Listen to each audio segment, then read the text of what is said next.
नमस्कार, आगाज टाइम्स देख रहे हैं आप। मैं हूं आपके साथ पलक शर्मा और खबर औरैया से है। पुलिस अधीक्षक के निर्देश पर जनपद में चलाए जा रहे अपराध एवं अपराधियों के विरुद्ध अभियान। आपको बता दें, दिबियापुर पुलिस को मिली है बड़ी सफलता। पुलिस ने 25,000 का इनामिया गिरफ्तार किया है। वाराणसी का रहने वाला है आरोपी, जिसके कब्जे से 2 एंड्रॉइड मोबाइल फोन व पत्र बरामद किए गए हैं।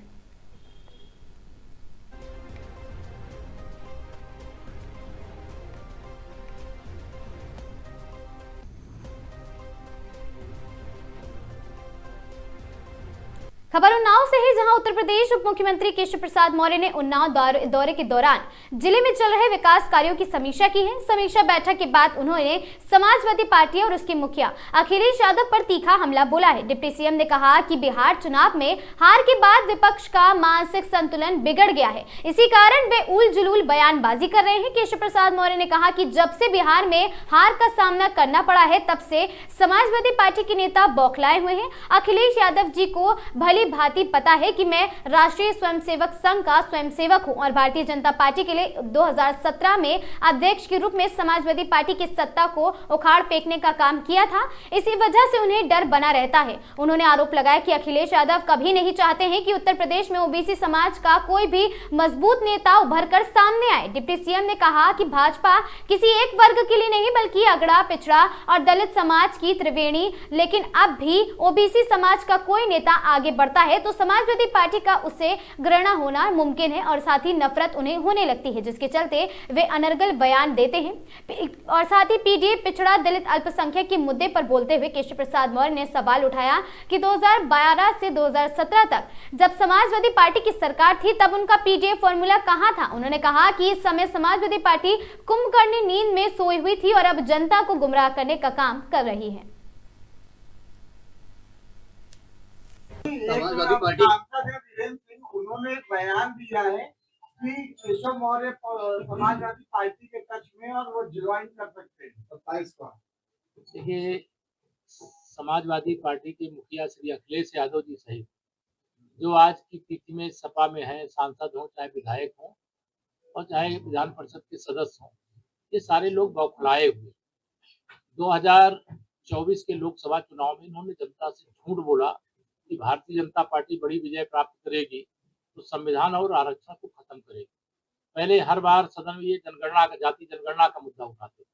जाति जनगणना का मुद्दा इनके हाथ से निकल गया तो इन्होंने गुमराह करने की संविधान खत्म करेंगे। बाबा साहब का संविधान, हम उसके पुजारी हैं, आरक्षण के समर्थक हैं। आरक्षण जिनको मिलना चाहिए 60% अर्थात 27% ओबीसी का, 21% एससी का, 2% एसटी का और 10% सामान्य वर्ग के गरीबों को। यह आरक्षण देने का काम हमारी पार्टी ने, हमारी सरकार ने किया है और आगे भी करेंगे।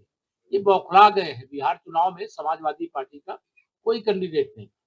बेगानी शादी में अब्दुल्ला दीवाना की तरह अखिलेश यादव जी भाजपा को हराने के लिए वहां प्रचार करने गए और कहे कि अवध में हराए हैं और मगध में हराएंगे। ठीक है, सत्ता में आने का कोई भविष्य नहीं है। समाजवादी पार्टी में भगदड़ जरूर है। वहां कई विधायक 2022 के बाद छोड़ करके सपा चले गए हैं, वह आप सब जानते हैं। लेकिन भारतीय जनता पार्टी को कोई उनका सांसद कह दे या कोई उनका पार्टी का पदाधिकारी कह दे, वो बहुत हल्के लोग होंगे तो इस प्रकार की बातें। सांसद वीरेंद्र सिंह ने भगवान श्री राम को लेकर एक बयान दिया है कि भगवान वीरेंद्र सिंह ने भगवान श्री राम को लेकर एक सवाल हो गया। श्री राम को लेकर उन्होंने जो है कहा है कि श्री राम समाजवादी थे, विचारधारा के थे और जो है भाजपा के लोगों ने इतना उनको हीरो मत बनाइए। वो इतना हीरो बनने लायक नहीं है। भगवान श्री राम के बारे में बोलने से पहले वो रामद्रोही पार्टी में पहले वहां त्याग पत्र दे करके पहले माफी मांगे कि हम रामद्रोही पार्टी। अखिलेश यादव ने आप पर तंज कसते हुए कहा है, कहीं आपका भाजपा से संपर्क तो नहीं छोड़ गया, आप कहीं साइडलाइन तो नहीं किए। मैंने कहा श्री अखिलेश यादव जी जब से बिहार हार करके आए, उनका मानसिक संतुलन गड़बड़ाया हुआ है और इसके कारण वो उल जुलूल बयान देते हैं। उनको ये मालूम है कि केशव प्रसाद राष्ट्रीय स्वयंसेवक संघ का स्वयंसेवक है।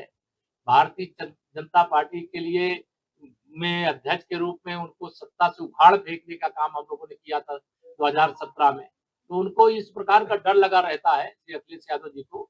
वो कभी नहीं चाहते हैं कि ओबीसी का कोई लीडर उत्तर प्रदेश में पनपने पाए।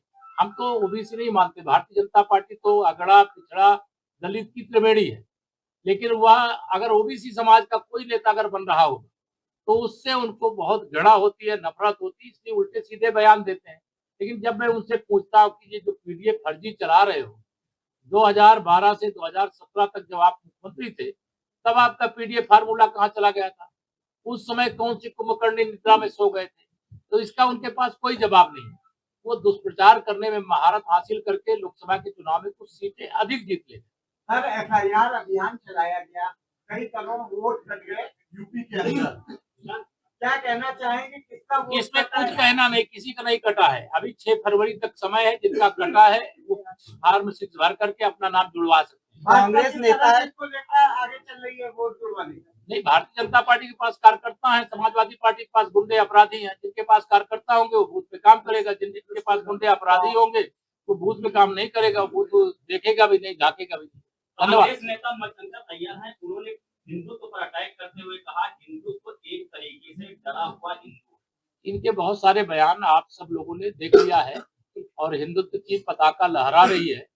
कल भगवान सोमनाथ के मंदिर को तोड़ने के 1000 साल बाद भारत के यशस्वी प्रधानमंत्री माननीय श्री नरेंद्र मोदी जी ने सौराष्ट्र क्षेत्र में जाकर के ओम नमः शिवाय का जाप किया है और वह त्रिशूल हाथ में लेकर के बता दिए हैं कि हम हिंदुत्व के साथ हैं, हम राष्ट्रवाद के साथ हैं, हम विकास के साथ हैं, हम परिवारवाद और जातिवाद के साथ नहीं हैं। उन्नाव में एक जो है हाईवे बना था 34 करोड़ रुपए से, तो केवल 7 दिन चल पाया और उसमें अभी तक की कोई कार्रवाई नहीं हुई है, केवल जांच चल रही है।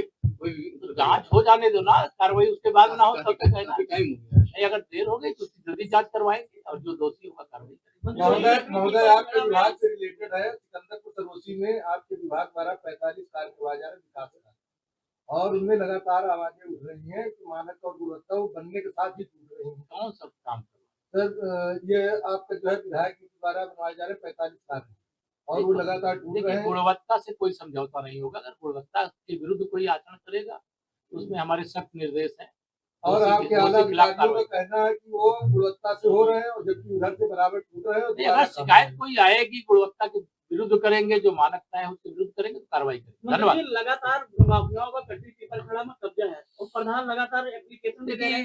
भारतीय जनता पार्टी की सरकार में माफियाओं के लिए कोई स्थान नहीं। अगर कोई माफियागिरी करेगा तो उसकी दवाई करने का इलाज तो हमारे पास प्रबंध है। धन्यवाद। खबर एटा से है, जहां तेज रफ्तार लोडर वाहन और ई रिक्शा में हुई जोरदार टक्कर, 2 मासूम बच्चों की मौत हो गई। आपको बता दें, ई रिक्शा में सवार होकर जा रहे थे 9 बच्चे घूमने। डॉक्टरों ने 2 बच्चों को किया मृत घोषित, वहीं 2 बच्चों का उपचार जारी है। 2 बच्चों की मौत से परिजनों में मचा कोहराम। पुलिस ने मृतकों के शवों को भेजा है पीएम हाउस। एटा थाना कोतवाली नगर के गौशाला के पास की है घटना।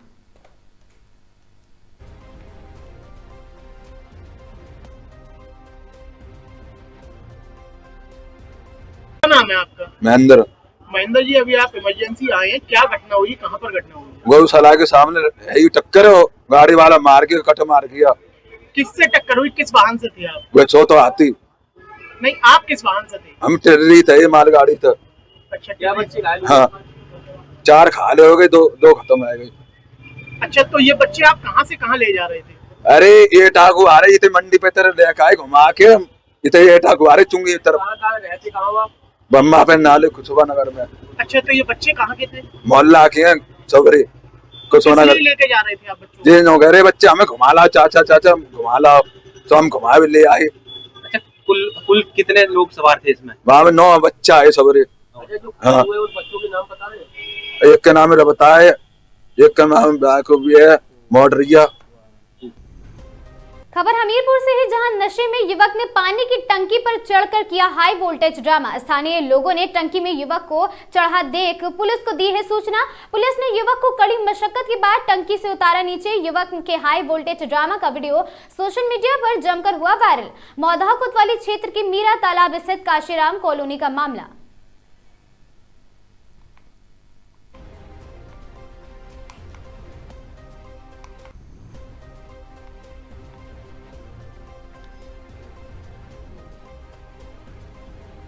सोनभद्र जिले में स्वास्थ्य विभाग में अच्छा होता नहीं दिख रहा है। बीते कई महीनों से सामुदायिक स्वास्थ्य केंद्र अधिकारियों सीएचओ का कहना है उनके और साथ ही उनके भुगतान न होने से आला अधिकारियों के यहां चक्कर वे लगा रहे हैं।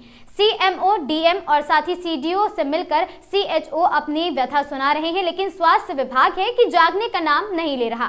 आज 3 दर्जन से ज्यादा सामुदायिक स्वास्थ्य अधिकारी सीडीओ से मिलने विकास भवन पहुंच गए हैं और साथ ही सीडीओ से अपनी परेशानी बयां कर विभाग अभी और साथ ही कुंभकर्णी नींद में सो के जाग नहीं रहा है। स्वास्थ्य विभाग के 3 दर्जन से ज्यादा करीब 40 सामुदायिक स्वास्थ्य अधिकारी सीएचओ आज मुख्य विकास अधिकारी आईएएस जागृति अवस्थी से मिलने पहुंचे। जिले के दूर दूर से आए सीएचओ ने सीडीओ से मिलकर अपनी व्यथा सुनाई है और कहा कि महीनों से उन्हें वेतन और अन्य संबंधित भुगतान नहीं मिल रहा है, जबकि वह सरकार की सभी कार्यक्रम ईमानदारी पूर्वक कर रहे हैं। बताया गया कि पीबीआईटीए और साथ ही कम्युनिकेशन का भुगतान नहीं हुआ है। बताया गया कि 1 साल से उनका भुगतान नहीं हो रहा है। इसके लिए आज सीडीओ मैम के यहाँ शांतिपूर्वक हम लोग मिलने के लिए आए हैं।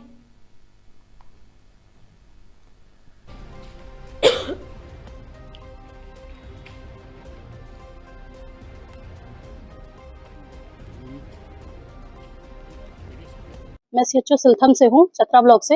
हमारे साथ ये दिक्कत होती है कि हम लोग लेडीज हैं और इतनी दूर दूर तक ड्यूटी लगा दी जाती है। इसमें से कोई प्रेग्नेंट है और जो ड्यूटी का टाइमिंग 4 बजे तक वहाँ रहना है। अगर ऐसा ठंडी का टाइम है, अगर किसी के साथ कोई प्रॉब्लम हो जाती है तो इसके लिए कौन जिम्मेदारी लेगा?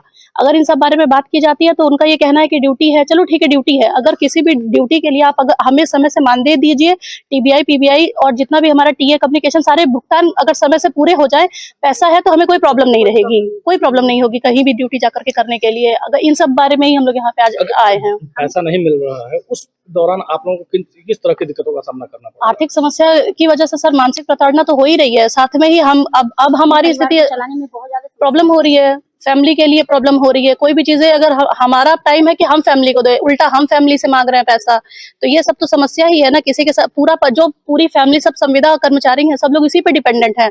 कोई अदर से हमारा सोर्स ऑफ इनकम नहीं है, तो हम पूरी सैलरी पर ही डिपेंड। 12 तारीख हो जा रही है, 15 तारीख हो जा रही है, कभी कोई महीना भर हो जा रहा है। इनका पोर्टल ही नहीं काम करेगा मेन समय पे। अगर हमें कोई भी काम करने में कोई समस्या नहीं है, हमसे जब भी काम कहा गया है, कोई किसी भी तरीके का काम, कोई भी प्रोग्राम आयोजित कराने के लिए कहा गया है, कितने भी दूर तक, आयुष्मान हो, कोविड हो, हम लोग कोविड तक ऐसे टाइम में काम किए हैं। कहीं भी हम लोगों को काम कराने के लिए बोला जाता है, हम लोग कभी मना नहीं करते हैं। लेकिन बिना भुगतान के, बिना सैलरी के, बिना पीबीआई, टीबीआई, कम्युनिकेशन के कैसे कोई काम करेगा? ये सारी प्रॉब्लम आ रही है।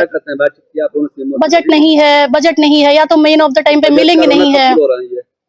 2-3 बार अवगत कराया जा चुका है, जैसे सीएचओ भाई ने बताया है। यहाँ पे 6-7 महीनों से कुछ ब्लॉक में 1 साल से, तो यहाँ पे हमेशा का ये चीजें हैं। 1 महीने अगर अभी इस समय से आ जाएगा, 2-3 महीने रुक करके फिर वही सारी चीजें होने लगेगी कि फिर से कुछ दिन के बाद यही सारी चीजें शुरू हो जाएगी। बजट नहीं है।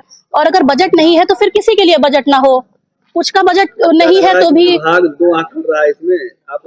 हमेशा ये 2 आंख होता है, हमेशा का नियम है ये। यहाँ पे आता है, इनको लगता है कि सीएचओ ही ऐसा है, जबकि प्रधानमंत्री जी के द्वारा क्या कहा जाता है कि आप अपनी 12 प्रकार की सेवाएं दीजिए। हम अपने पूरे आयुष्मान आरोग्य मंदिर पर निरंतर कार्य करते रहते हैं। आप वहां पे हमसे जो भी काम कराना है कराइए। हमारे क्षेत्र में, हमारे अपने जितने क्षेत्र है उसमें खुद ही नहीं कार्ड बन पा रहे हैं, उसमें खुद ही इतनी प्रॉब्लम आ रही है। अब आप सोचिए कि उसको छोड़ के अदर जगह पे लगाइए ड्यूटी, तो ये तो गलत है ना। ड्यूटी करती है आप लोग? हम लोग सारी अपनी आयुष्मान आरोग्य मंदिर का जो हमारा 12 सर्विसेज है, एएनसी सेवाएं देना, इम्यूनाइजेशन है, और हमारा जितना एनसीडी का कार्य है, नॉन कम्युनिकेबल का कार्य, वो सारे कार्य करने के अलावा भी हमारा जो आयुष्मान का प्रोग्राम लग जाता है, और अन्य भी कोई भी प्रोग्राम निकल जाएगा, नेशनल लेवल का प्रोग्राम निकल जाएगा, सारा सुपरविजन करना है, सारा काम करना है। उसके साथ साथ पूरे रजिस्टर, पूरे इंडिकेटर, सब कुछ, मतलब पोर्टल पे भी एंट्री करनी है, रजिस्टर पर भी बाई मैनुअल एंट्री करनी है। और जब हमारा पीबीआई देने का बात होता है, तब ये लोग कहे अभी हमारी ड्यूटी इधर उधर लगा दे रहे हैं। जब हमारी पीबीआई देने की बात आएगी, तब ये लोग कहेंगे कि आप अपने 12 इंडिकेटर पे काम नहीं करते, 15 इंडिकेटर आपके पूरे नहीं है। फिर उस पे सब दबाव बनाएंगे कि कैसे पैसा निकले। ओके। दीपक सिंह और ये all India association of community officer का मैं जिला अध्यक्ष हूँ। आज हम अपने समस्त सीएचओ साथियों के साथ यहाँ पे सीडीओ मैम कार्यालय में उपस्थित हुए हैं। हमारा जो ये जिसलिए हम उपस्थित हुए हैं, हमारी जो लंबित भुगतान है, सैलरी भी समय पे नहीं मिलती है, और 1 साल 2 साल से हमारा जो पीबीआई है, टीए है, कम्युनिकेशन है, वो हमें नहीं मिल रहा है, जिसके कारण आज हम यहाँ शांतिपूर्वक अपना ज्ञापन मैम को देने के लिए आए हैं। और इसी के साथ हमारी जो एमडी एनएचएम मैम है, पिंकी जबल मैम है, उनकी तरफ से सख्त एक लेटर जारी हुआ था कि सीएचओ की कहीं भी अपने आयुष्मान आरोग्य मंदिर के अतिरिक्त ड्यूटी नहीं लगाई जाए, जिससे हम अपनी जो 12 प्रकार की सेवा हम ग्रामीण में देते हैं वो सुचारू रूप से हम दे सकें। लेकिन यहाँ पर क्या है, हमारी सेंटर के अतिरिक्त 40 किलोमीटर दूर, 50 किलोमीटर दूर ड्यूटी लगा दी गई है, और ऐसे में पैसे का भुगतान नहीं होने के कारण हम अपना जो बहुत परेशान है, और इस तरीके की हमारी ड्यूटी लगा के हमें मानसिक प्रताड़ित किया जा रहा है। कई बार हम मुख्य चिकित्सा अधिकारी जी को लेटर के माध्यम से भी बता चुके हैं अपनी सारी बातें, लेकिन वहां से भी कोई सुनवाई नहीं हुई है। अभी कुछ ब्लॉक ऐसे हैं जहां पर पीबीआई अभी तक अप्रूव्ड भी नहीं हुआ है, कुछ ब्लॉकों में पीबीआई अप्रूव्ड है लेकिन भुगतान नहीं हो पाया है। किस तरह का भुगतान है आपका? हमारा जो भुगतान होता है पीबीआई होता है, परफॉर्म बेस्ड इंसेंटिव होता है, जो 1000 रुपए का हमारे मानदेय मिलता है, जिसमें हमारे कुछ इंडिकेटर होते हैं, जैसे एनसीडी होता है। 30 वर्ष से ऊपर के जितने भी व्यक्ति होते हैं हम उनकी एनसीडी स्क्रीनिंग करते हैं, बीपी और शुगर की जांच करते हैं, एएनसी होता है और इम्यूनाइजेशन भी होता है। सारे पैरामीटर भरने के बाद हमें वो भुगतान मिलता है। तो आपका कितना होगा?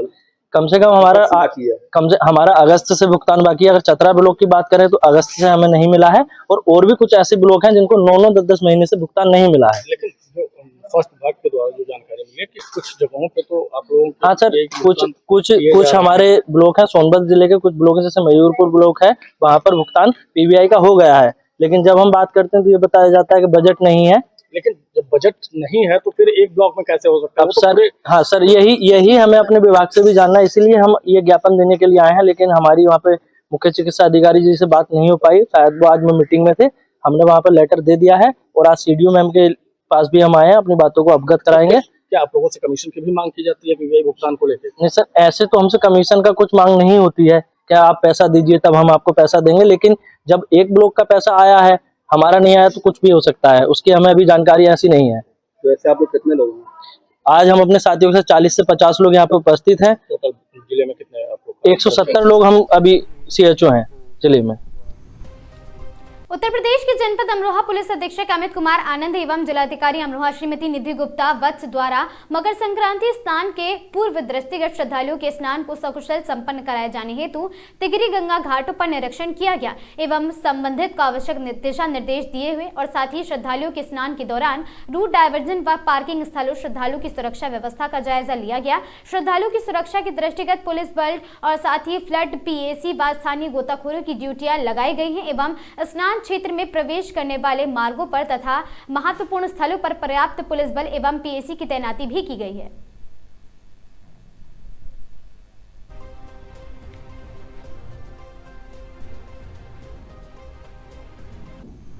विगत दिनों राया के हाथरस मार्ग अंबेडकर पार्क में असामाजिक तत्वों द्वारा आपको बता दें कि भीमराव अंबेडकर की प्रतिमा को क्षतिग्रस्त प्रकरण को लेकर आज सोमवार को सपा राज्यसभा सदस्य रामजीलाल सुमन समाजवादी पार्टी के कार्यकर्ताओं के साथ राया पहुंचे और अंबेडकर पार्क में घटनास्थल का निरीक्षण कर अंबेडकर अनुयायियों से बातचीत की।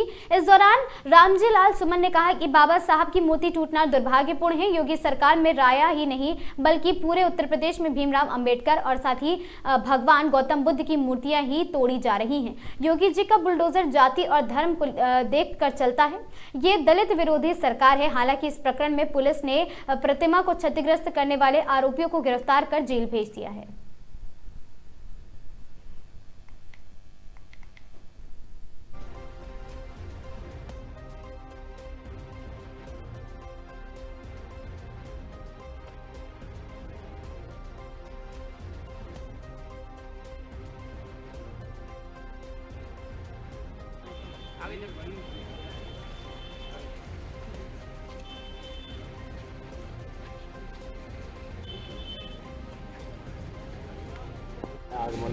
क्या निकल गया है?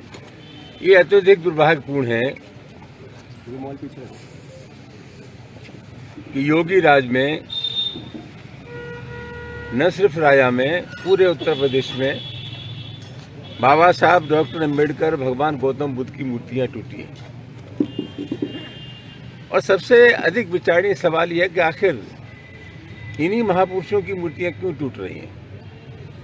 हमारा अपना कहना यह है कि जैसे इन मूर्तियों के टूटने का सिलसिला शुरू हुआ, अगर शुरू में ही प्रभावी कार्रवाई कर दी जाती तो रोजाना ये जो मूर्तियां टूट रही हैं ये क्रम बंद हो जाता।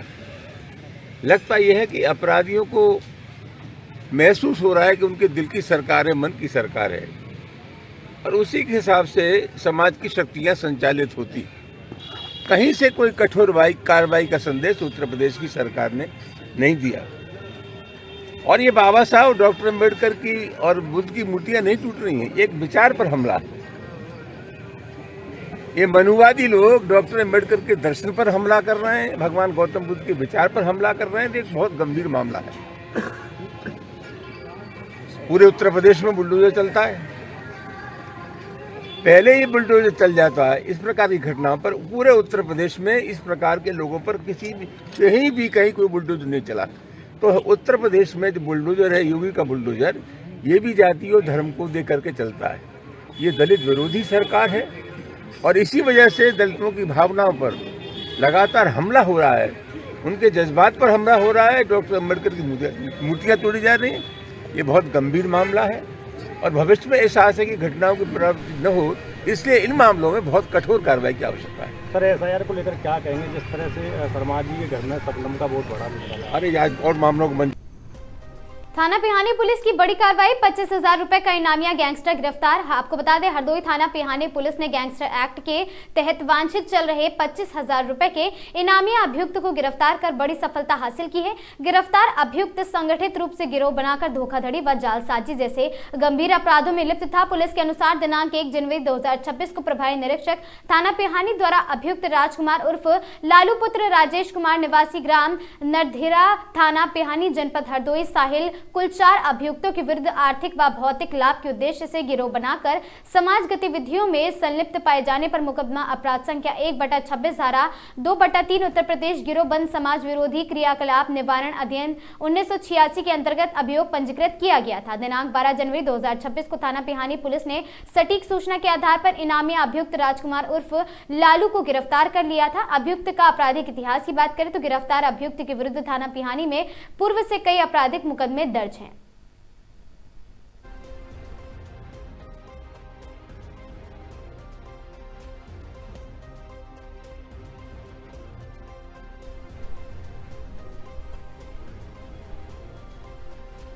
महोबा में आंगनबाड़ी कार्यकर्ताओं ने कलेक्ट्रेट में जोरदार प्रदर्शन किया। उन्होंने प्रधानमंत्री के नाम 8 सूत्रीय मांगों का ज्ञापन सौंपा है। अल्प मानदेय, डिजिटल शोषण और सरकारी दर्जे की मांग को लेकर महिलाओं और अब आर पार की जंग के मूड में दिख रही हैं। यदि उनकी मांगे नहीं मानी गई तो आंदोलन और आमरण अनशन की चेतावनी भी दी गई है। महोबा की आंगनबाड़ी कार्यकर्ताओं ने आज अपनी आवाज बुलंद की है। जिलाध्यक्ष आसमीन खातून के नेतृत्व में भारी संख्या में कर्मचारी और सहायिकाएं कलेक्ट्रेट में जमा हुई और प्रधानमंत्री के नाम 8 सूत्रीय मांगों का ज्ञापन सौंपा है। महिलाओं का आरोप है कि उन्हें केवल स्वयंसेवी माना जा रहा है, जबकि वे सरकार की प्रत्यक्ष कर्मचारी है। वर्तमान में कार्यकर्ताओं को मात्र 4,500 रुपए और साथ ही सहायिकाओं को 2,250 रुपए मासिक दर दिए जाते हैं, जो महंगाई में उनकी मेहनत के हिसाब से बेहद कम है।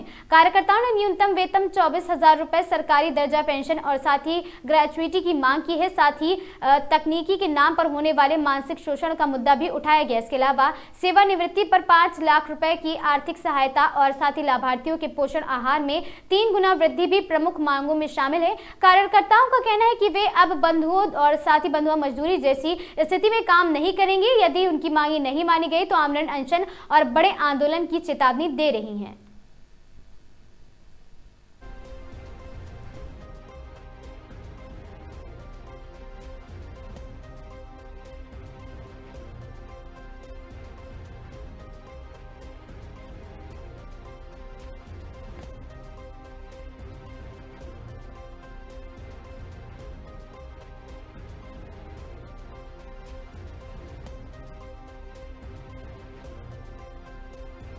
हम लोगों की मांगे ये है कि हम लोगों का वेतनमान जो है वो बढ़ाया जाए और हम लोगों को हर साल हम लोगों के वेतनमान में कुछ ना कुछ वृद्धि की जाए। क्या है कि हम लोगों से काम तो कमर तोड़ ले रहे हैं, लेकिन जो मानदेय है वो बहुत अल्प है, उससे हम लोगों को गुजारा नहीं होने वाला है। आज आप ही बताएं कि ऐसी कमर तोड़ महंगाई में 4500 रुपए से क्या हो रहा है? कुछ नहीं होने वाला है। जो हमारी माताएं हैं, बहनें हैं, उनका आप 2 दिन का नहीं है, वो ऐसी महंगाई में 2 दिन का गुजारा नहीं हो पा रहा है, तो हम लोग महीना भर कैसे निकालेंगे? क्या मांग है आप लोगों की? हम लोगों की मांग यही है कि हम लोगों को परमानेंट किया जाए, हम लोगों का मानदेय बढ़ाया जाए, हमें एक निश्चित उसमें मानदेय दिया जाए जिससे हम सम्मानजनक जो है, अभी हम लोगों को तुच्छ समझते हैं व्यक्ति, क्या है आंगनबाड़ी है, मतलब हीन भावना से देखते हैं। तो हम लोगों का सम्मान हम लोगों को वापस दिया जाए, हम लोगों को सम्मान दिया जाए, हम लोग ये चाहते हैं। ठीक। आज हम माननीय जिलाधिकारी महोदया के माध्यम से माननीय प्रधानमंत्री जी को अपना 8 सूत्रीय मांगों से संबंधित ज्ञापन सौंप रहे हैं। सबसे पहली हमारी मांग यही है कि हमें शासकीय कर्मचारी बनाया जाए। जब तक सरकार हम लोगों को शासकीय कर्मचारी नहीं बनाती है तब तक हम लोगों का मानदेय 24,000 और कार्यकर्त्रियों का मानदेय 24,000 और सहायिकाओं का 20,000 किया जाए। और सबसे मेन समस्या हम लोगों की जो भारत सरकार ने FRS का जो सिस्टम चलाया है पोषण ट्रैकर ऐप में, तो उसमें बहुत सी समस्याएं आ रही हैं। हम लोग कार्य करने के लिए तत्पर हैं, लेकिन हम लोगों को सुविधाएं उपलब्ध नहीं कराई जा रही हैं। काफ़ी इतनी समस्याओं से जूझ रही हैं आंगनबाड़ियाँ इतने कम मानदेय में कि आज 6,000 सरकार हम लोगों को मानदेय 6,000 दे रही है। 60-40 का आंकड़ा है हम लोगों का। 4500 जब सभी राज्यों में 4500 एक समान है और हमारा राज्य सरकार 1,500 रुपये दे रही है। तो ये बताइए क्या इतने में 6,000 में हम लोगों का गुजर बसर हो जाएगा? तो हम सरकार से, हमारे माननीय प्रधानमंत्री से, सभी बहनों की तरफ से हाथ जोड़ के बिना निवेदन है कि माननीय प्रधानमंत्री जी हम लोगों की आवाज़ को सुनिए। हम लोग बहुत ही पीड़ा से गुजर रहे हैं और हमारी इसमें ऐसी भी बहनें हैं जो वास्तविक विधवाएं महिलाएं हैं और इतने में कैसे गुजर बसर कर पा रही हैं। इतनी कमर तोड़ महंगाई में हम लोग बहुत ही तुच्छ मानदेय मिल रहा है। हम लोगों की यही प्रार्थना है कि हम लोगों का मानदेय वृद्धि की जाए। अगर मांगे पूरी नहीं होती तो आगे क्या? यदि आगामी बजट सत्र 28 तारीख से शुरू हो रहा है और बाल विकास केंद्रीय मंत्री से मुलाकात भी हुई, अगर हमारे बजट सत्र में हम लोगों की मांग को पूरा नहीं किया जाएगा तो हमारी राष्ट्रीय कार्यक्रम सभी जो 28 लाख आंगनबाड़ियां हैं पूरे देश में, तो रामलीला मैदान में 17 तारीख को हम लोग अपनी मांगों से संबंधित वहीं एक दिवसीय प्रदर्शन करेंगे।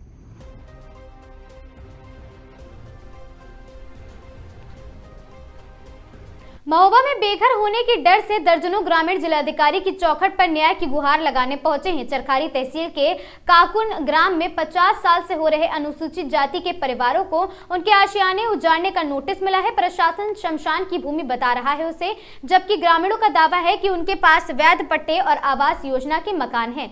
सिर पर छत छिन जाने का डर क्या होता है, ये महोबा के काकुन ग्राम के इन बेबस चेहरों को देखकर समझ सकते हैं आप। और साथ ही करीब 40 से 50 वर्ष से जिस जमीन पर इनके पुरखों के खलिहान थे और जहां जिनके पक्के मकान खड़े हैं, उसे अचानक मरघट की जमीन बताकर खाली कराने का फरमान सुना दिया गया है। ग्रामीणों ने दरवाजे पर नोटिस चिपका दिए हैं और साथ ही उनके लिए किसी काल को से कम नहीं है ये नोटिस।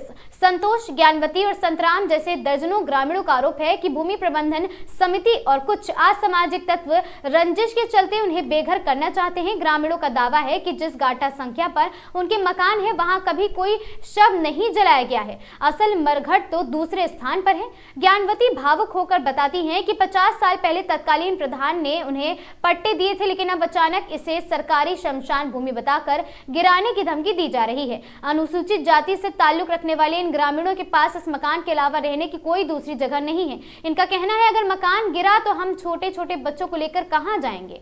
और अब सवाल यही है कि क्या प्रशासन इन गरीबों की 50 साल पुरानी रिहायशी और दस्तावेजों पर गौर करेगा या फिर नियम कानून की आड़ में इन परिवारों को खुले आसमान के नीचे रातें बिताने को मजबूर होना पड़ेगा।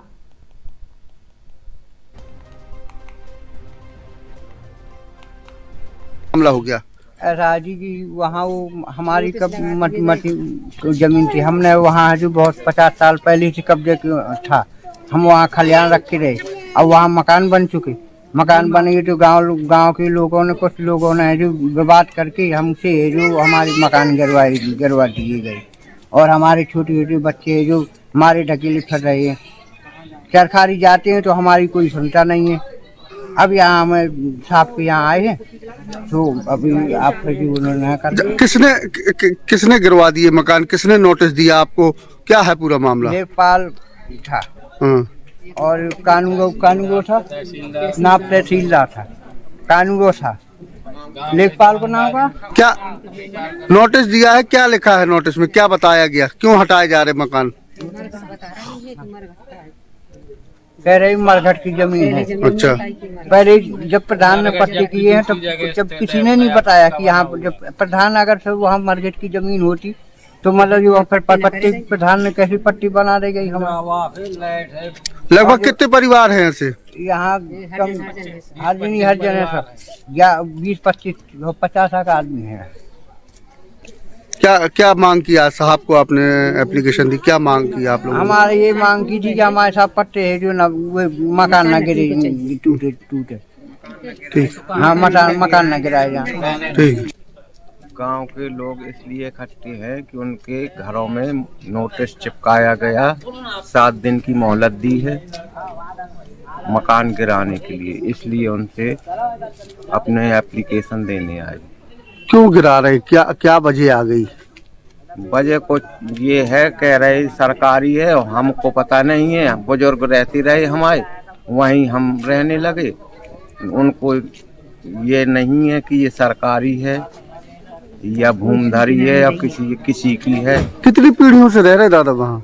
ये हमारे पिताजी रहते रहे। हाँ। क्या सालों से आप वहाँ बसे? अब हमें क्या पता कि कितने साल के हो गए हमारे पिताजी, हम हैं जितने साल के, 60 साल के हो चुके, तो हम बता रहे। कई सालों से रह रहे वहाँ पे। फिर नोटिस चिपका दिए, क्या बोल रहे हैं वो लोग? वो बोल रहे 7 दिन के लिए आपको अवकाश दिया जाता है, इतने में खाली कर दो, नहीं गिर जाएगी आपके मकान। अभी गिरे भी है क्या कुछ मकान? हाँ, एक मकान गिरवा दिया। किसका गिर गया? छोटे लाल का। क्या चाहते हैं आप लोग? मकान ना गिरे, बेघर ना हो बच्चे, हम भी ना बेघर हो, यही है प्रार्थना। क्या कहा साहब ने, क्या आश्वासन दिया? साहब ने कहा देखेंगे, जांच पड़ताल करके आपको बता।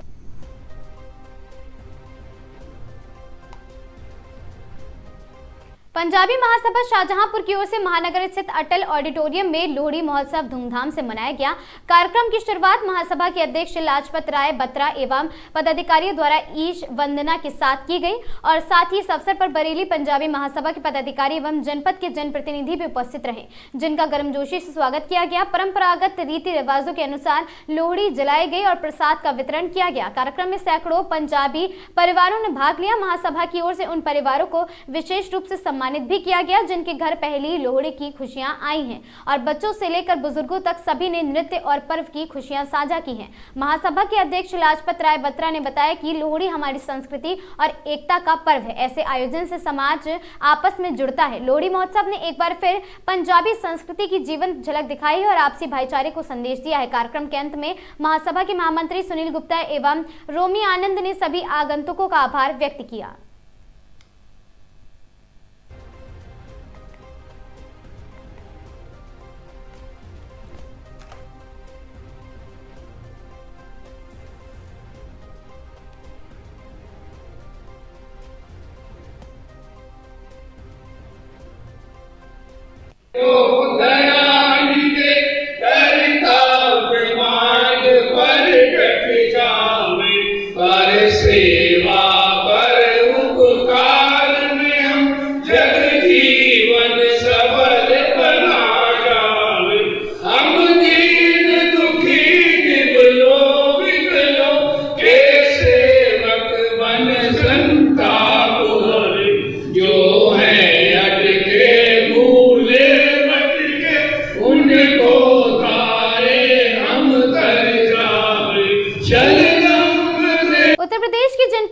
पुलिस अधीक्षक अमित कुमार आनंद के कुशल निर्देशन एवं मार्गदर्शन में जनपद अमरोहा में अपराध नियंत्रण एवं अपराधियों के विरुद्ध चलाए जा रहे अभियान के क्रम में क्षेत्र अधिकारी नगर श्री अभिषेक सिंह के निकट पर्यवेक्षण में थाना रजबपुर पुलिस द्वारा सोशल मीडिया पर अवैध तमंचे के साथ वीडियो वायरल करने वाला अभियुक्त गिरफ्तार है। कब्जे से एक अवैध तमंचा व कारतूस बरामद है। बताते चले सोशल मीडिया पर एक व्यक्ति द्वारा अवैध तमंचे के साथ फोटो वायरल किया गया था। उक्त प्रकरण को गंभीरता से लेते हुए तत्काल जांच की गई थी, जिसमें वायरल फोटो में दर्शित व्यक्ति की पहचान तुषार पुत्र अतर सिंह निवासी ग्राम भटपुरा माफी थाना रजबपुर जनपद अमरोहा के रूप में की गई थी। अभियुक्त को माननीय न्यायालय के समक्ष प्रस्तुत किया जाएगा।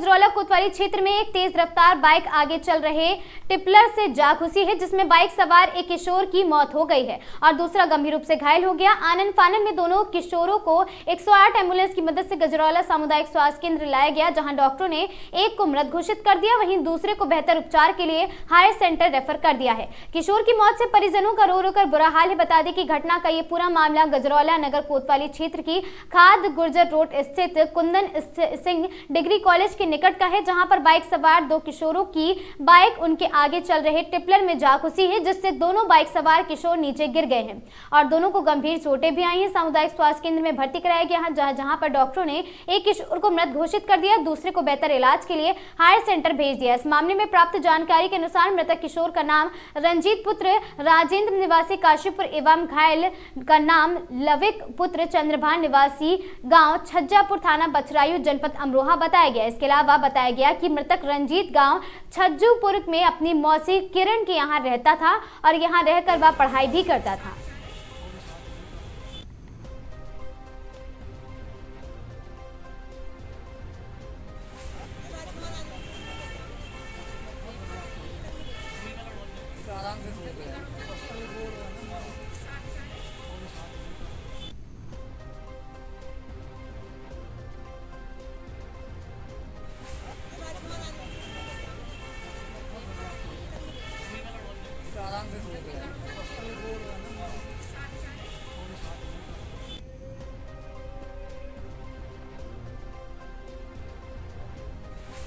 सीतापुर अंतर्राष्ट्रीय हिंदू परिषद एवं बजरंग दल राष्ट्रीय अध्यक्ष प्रवीण तोगड़िया का नगर आगमन पर हुआ जोरदार स्वागत। बांग्लादेश में हिंदुओं पर हो रहे अत्याचार को लेकर जताया आक्रोश। प्रवीण तोगड़िया ने मोदी सरकार से बांग्लादेश का पानी रोके जाने की करी अपील।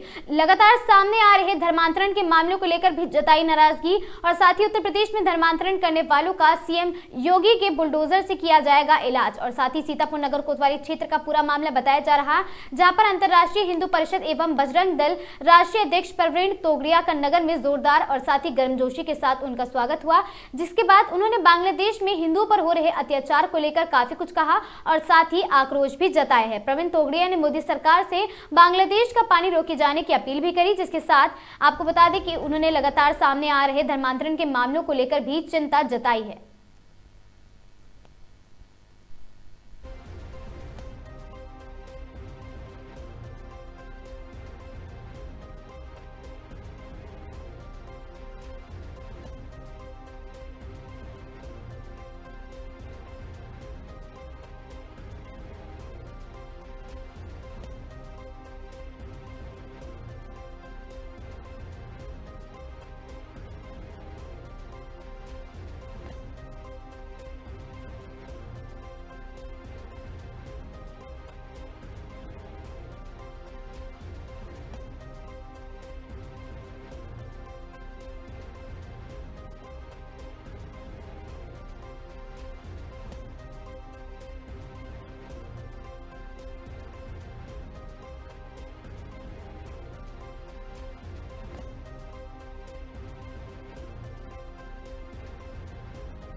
हम देते हैं, ऐसे बहुत घूमते रहते हैं। बंगाल में बांग्लादेश में सर हिंदू पर अत्याचार हो रहा है, उस पर क्या कहेंगे? लगातार वहाँ हत्या की जा रही है हिंदू लोगों की। बंगाल में निरंतर हिंदू पर अत्याचार। पाकिस्तान बना तब आज का बंगाल पूर्व पाकिस्तान था, तब 30% हिंदू था। अत्याचार के साथ घटकर 8% हिंदू रहा है और आज का बांग्लादेश भारतीय सैनिकों के खून पसीना से बना है। यह नमक हराम सुधर नहीं रहे हैं। भारत सरकार बांग्लादेश पर दबाव बनाए। बांग्लादेश का नमक भारत से जाता है, सॉल्ट काफी मात्रा में चावल जाता है और गंगा ब्रह्मपुत्र का पानी भारत में जाता है। तीनों बंद कर देंगे तो घुटनों पर आ जाए। भारत सरकार को बांग्लादेश के हिंदुओं के लिए दबाव बनाना चाहिए। हमने देश में हजारों स्थान पर धरने प्रदर्शन किए हैं, आज भी चालू है। क्या आप मानते हैं कि जो सरकार जो है वो बांग्लादेश पर दबाव नहीं बना पा रही है? मेरे ही भाई हैं, तो भाइयों पर तो भरोसा करना चाहिए, आप पर नहीं करूंगा, मेरे भाइयों पर करूंगा। और वो मेरे घर पर आकर मेरे खेत की सब्जी, मैं तो किसान का बेटा हूँ, ये खाते थे, तो भाइयों पर भरोसा नहीं करेंगे कैसे चलेगा? सर लगातार जो है हिंदुत्व की बात हो रही है और वहीं पर धर्मांतरण और मंत्रांतरण की बात हो रही है। अभी एक ताजा मामला आया हुआ है, केजू में लखनऊ का मामला आया हुआ है, जहां पर एक डॉक्टर ने जो है मुस्लिम समुदाय के, उसने एक महिला डॉक्टर जूनियर के साथ में यौन शोषण का किया, उसको धर्मांतरण प्रयास किया। ऐसी घटनाएं जगह जगह पर हो रही है। हम अपनी बेटियों को बचपन से सावधान करें, फिर भी कोई घटना बनती है तो परिवार के लिए पूरा समाज इकट्ठा होकर ये बहन बेटियों की रक्षा के लिए डटकर खड़ा रहे। और यहाँ तो योगी जी है, उनका बुलडोजर ऐसे लोगों को ठीक कर देगा। सर, अयोध्या में राम मंदिर में एक विशेष नमाज पढ़ने का, अरे जाने दो, जो था वो सो में मिटा दिया है। ऐसी बातें करने वाले मूर्ख है। आने वाले समय में जो इस तरह से जो धर्मांतरण की जो घटनाएं हो रही हैं, उस पर आप क्या एक्शन करेंगे सर? हम गरीबों को शिक्षा, स्वास्थ्य, रोजगार और मदद करेंगे, धर्म की शिक्षण देंगे और योगी जी बुलडोजर चलाएंगे। हम मिलकर करेंगे। थैंक यू, धन्यवाद।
यूपी के इटावा में जन्मदिन में कहासुनी के बाद इलेश यादव की मौत। इटावा में जन्मदिन बना मौत का जश्न। 17 वर्षीय इलेश यादव की गोली मारकर हत्या। दोस्त अंकित के जन्मदिन में बसरेहर क्षेत्र में शामिल होने गया था इलेश यादव। भरथाना थाना क्षेत्र का मृतक इलेश यादव निवासी है। जन्मदिन में शामिल होकर युवकों के बीच विवाद की बात हो गई थी खुली धमकी। इलेश ने परिजनों को फोन पर दी थी धमकी की जानकारी। कुछ देर बाद सड़क किनारे मिला इलेश का शव। जन्मदिन में शामिल सभी दोस्तों ने फोन स्विच ऑफ किया। परिजनों ने बताया घटना के बाद किसी मित्र से नहीं हो पा रहा संपर्क। घटनास्थल पर पहुंची पुलिस फॉरेंसिक टीम ने साक्ष्य एकत्रित कर शव पोस्टमार्टम को भेजा है। इलेश अपने माता पिता का इकलौता पुत्र था। मासूम बेटे की हत्या से परिवार में मचा कोहराम। इटावा के थाना बसरेहट क्षेत्र में सनसनीखेज इलाके से हत्या से इलाके की हड़कंप मच गई है।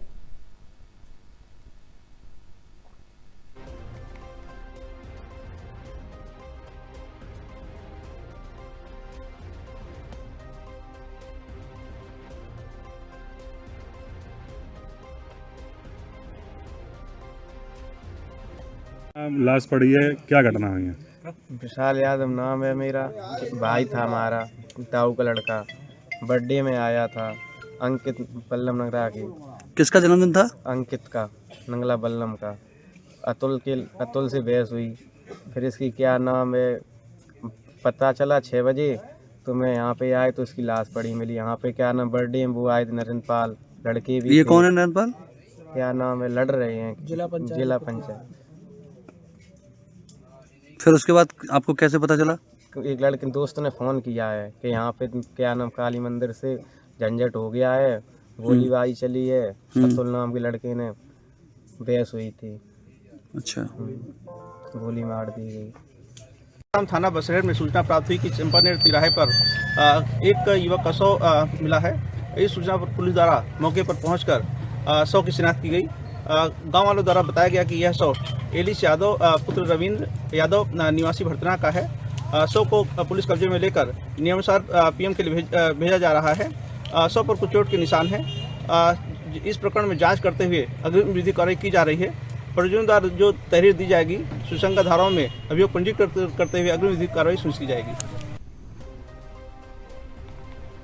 इटावा में जन्मदिन की खुशियां मातम में तब्दील हो गई। तेज रफ्तार लोडर ने 8 साल की अनुष्का को मारी टक्कर। सैफई में बुआ की बेटी के जन्मदिन के कार्यक्रम में जा रहा था पूरा परिवार। सड़क किनारे खड़ा परिवार कर रहा था सवारी वाहन का इंतजार, तभी तेज रफ्तार लोडर टक्कर ने मार दी और हादसे के बाद मौके पर मची अफरा तफरी। गंभीर हालत में अनुष्का को स्थानीय लोगों ने पहुंचाया भरथना सीएचसी। डॉक्टरों ने किया मृत घोषित। मासूम बच्ची की मौत से परिजनों का रो रो कर बुरा हाल। आरोपी चालक को ग्रामीणों ने किया है पुलिस के हवाले। वाहन कब्जे में। कोतवाली भरथना क्षेत्र के मढ़ेला ढकपुरा गांव के समीप की घटना बताई जा रही है।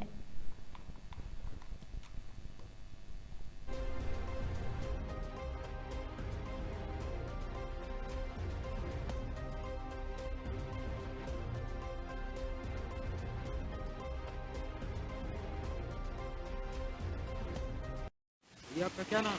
जी अजय कुमार। कहाँ रहते हैं? ग्राम गुरैया बरो। अभी ये यहाँ आए आप तो क्या मामला हुआ? ये हमारी भतीजी है, उसका एक्सीडेंट हो गया है। क्या नाम था? अनुष्का। कितनी उम्र? 8 वर्ष। कैसे क्या घटना? घटना ऐसे हुई कि ये जा रही थी अपने बुआ जी के घर पे, वहाँ पर था बर्थडे, तो जे बुआ के बिटिया का, तो वहाँ पे जा रहे थे। तो ये रोड क्रॉस करके अपने साइड पे खड़े थे। एक वाहन का इंतजार करते क्या टेम्पू पे कुछ लोग बैठ गए थे, कुछ बिट्टी खड़ी थी साइड पे, तो वो आया एकदम साइड से बिल्कुल डंपर, वो छोटा हाथी। हाँ। कितने बजे की घटना? ये है 4:30 बजे की घटना। किस जगह की? ये है जो पक्के ताल के पास है, मढ़ाला वहीं की। कितने लोग जा रहे थे? ये थे 5-6 लोग थे। परिवार के लोग? जी पूरा परिवार था। किस जगह था? ये जा रहे थे सैफई भावपुर। ये जो छोटा हाथी था वो पकड़ा? जी पकड़ा गया। किन लोगों ने? ये गांव ग्रामवासियों ने पकड़ा है। आगे ग्रामीणों ने भाग कर? जी जी। किस स्थान? ये बहवा से पकड़ा गया।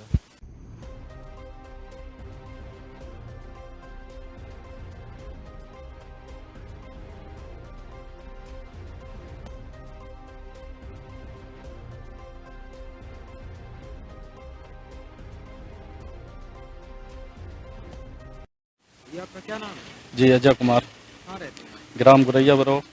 अभी ये यहाँ आए आप तो क्या मामला हुआ? ये हमारी भतीजी है, उसका एक्सीडेंट।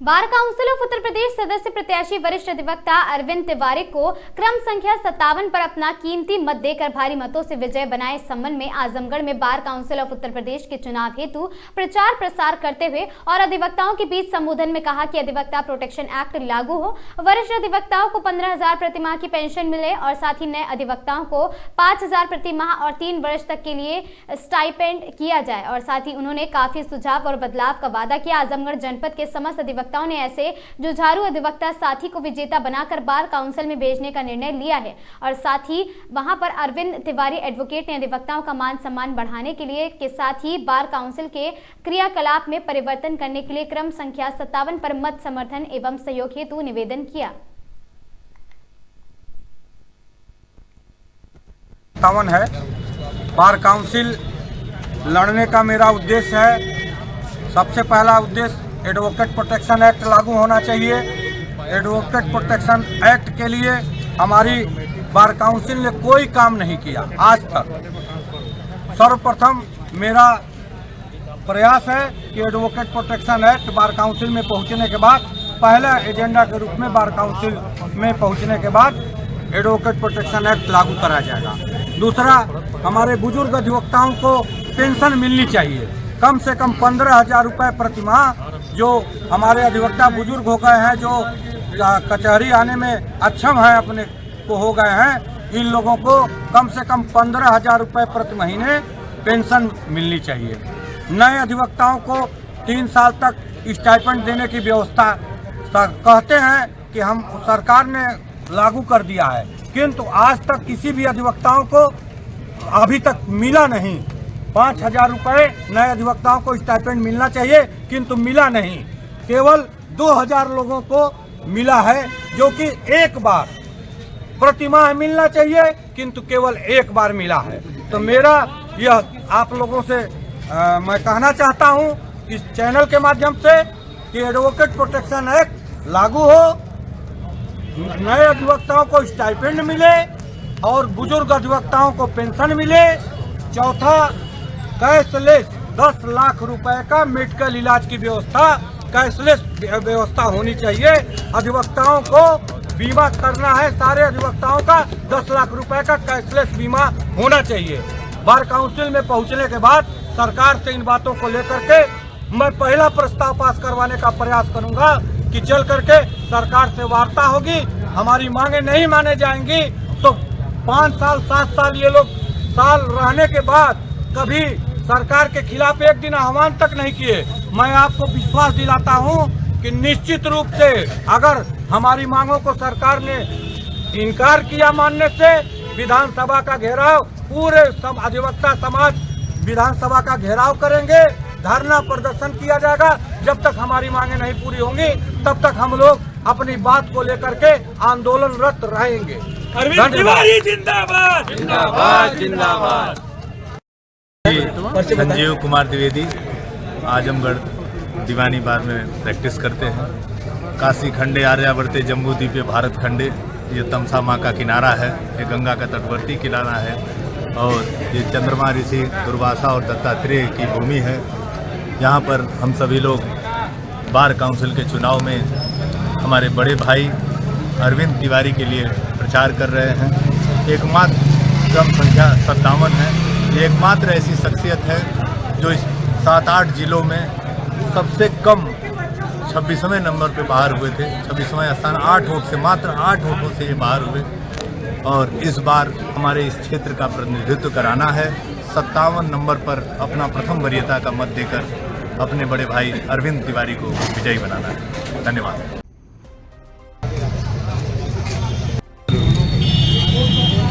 जी पर्चे बताएं, पर्चे। मैं अरविंद तिवारी, एडवोकेट सिविल। खबर मिर्जापुर से है, जहां संपत्ति विवाद में बड़े बेटे ने सौतेली मां और सौतेले छोटे भाई की हत्या कर डाली। धारदार हथियार से आरोपी को गिरफ्तार कर पुलिस मामले की जांच पड़ताल में जुट गई है। घटना मड़िहान थाना क्षेत्र के पटेहरा गांव की बताई जा रही।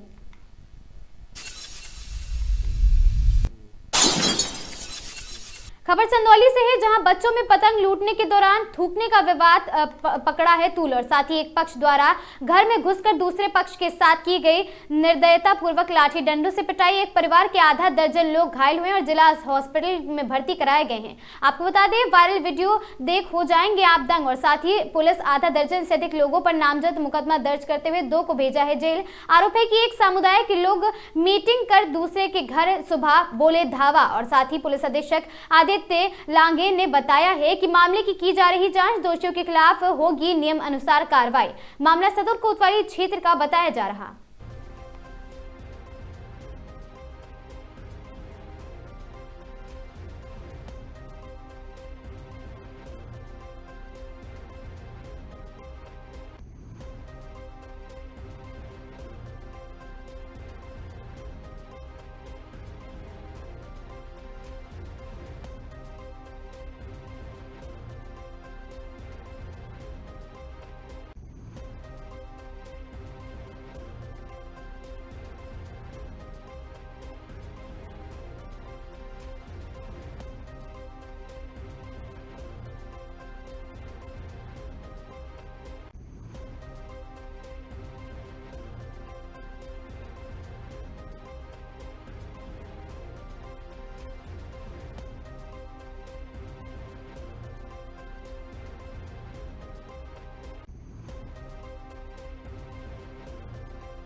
खबर सीतापुर से है, जहां जनपद में नहीं थम रहा रफ्तार का कहर। तेज रफ्तार दो बाइकों के आमने सामने टक्कर में 4 लोग हुए घायल। सूचना पर पहुंची पुलिस डायल 112 और पीआरबी पुलिस ने घायलों को पहुंचाया सीएचसी तंबौर। एक की हालत गंभीर देखते हुए डॉक्टर ने जिला अस्पताल किया रेफर। जनपद के थाना तंबौर क्षेत्र कठुरा गाँव के पास का मामला।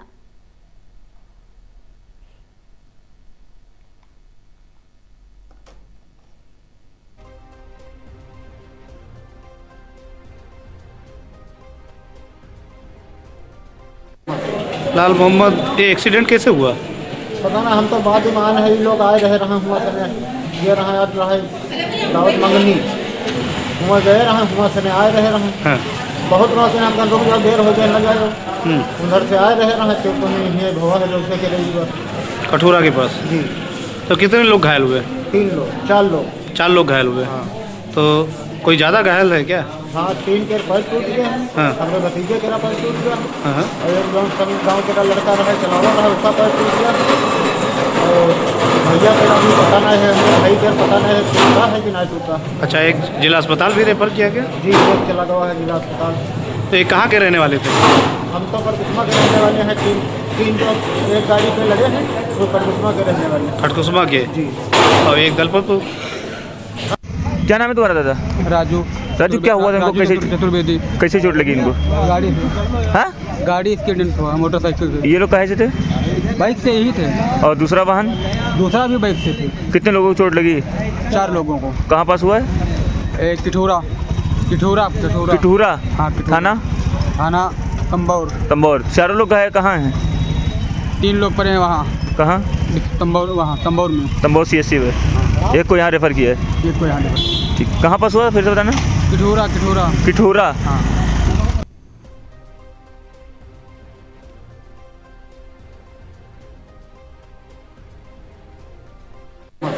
लाल मोहम्मद, ये एक्सीडेंट कैसे हुआ? पता ना, हम तो बाद ही मान है, ये लोग आए रहे हुआ सने ये रहा आज रहे दावत मंगनी हुआ गए रहा हुआ सने आए रहे बहुत रात से हम रुक जाओ, देर हो जाए न जाए उधर से आए रहे तो ये भवा है लोग के रही कठुरा के पास जी।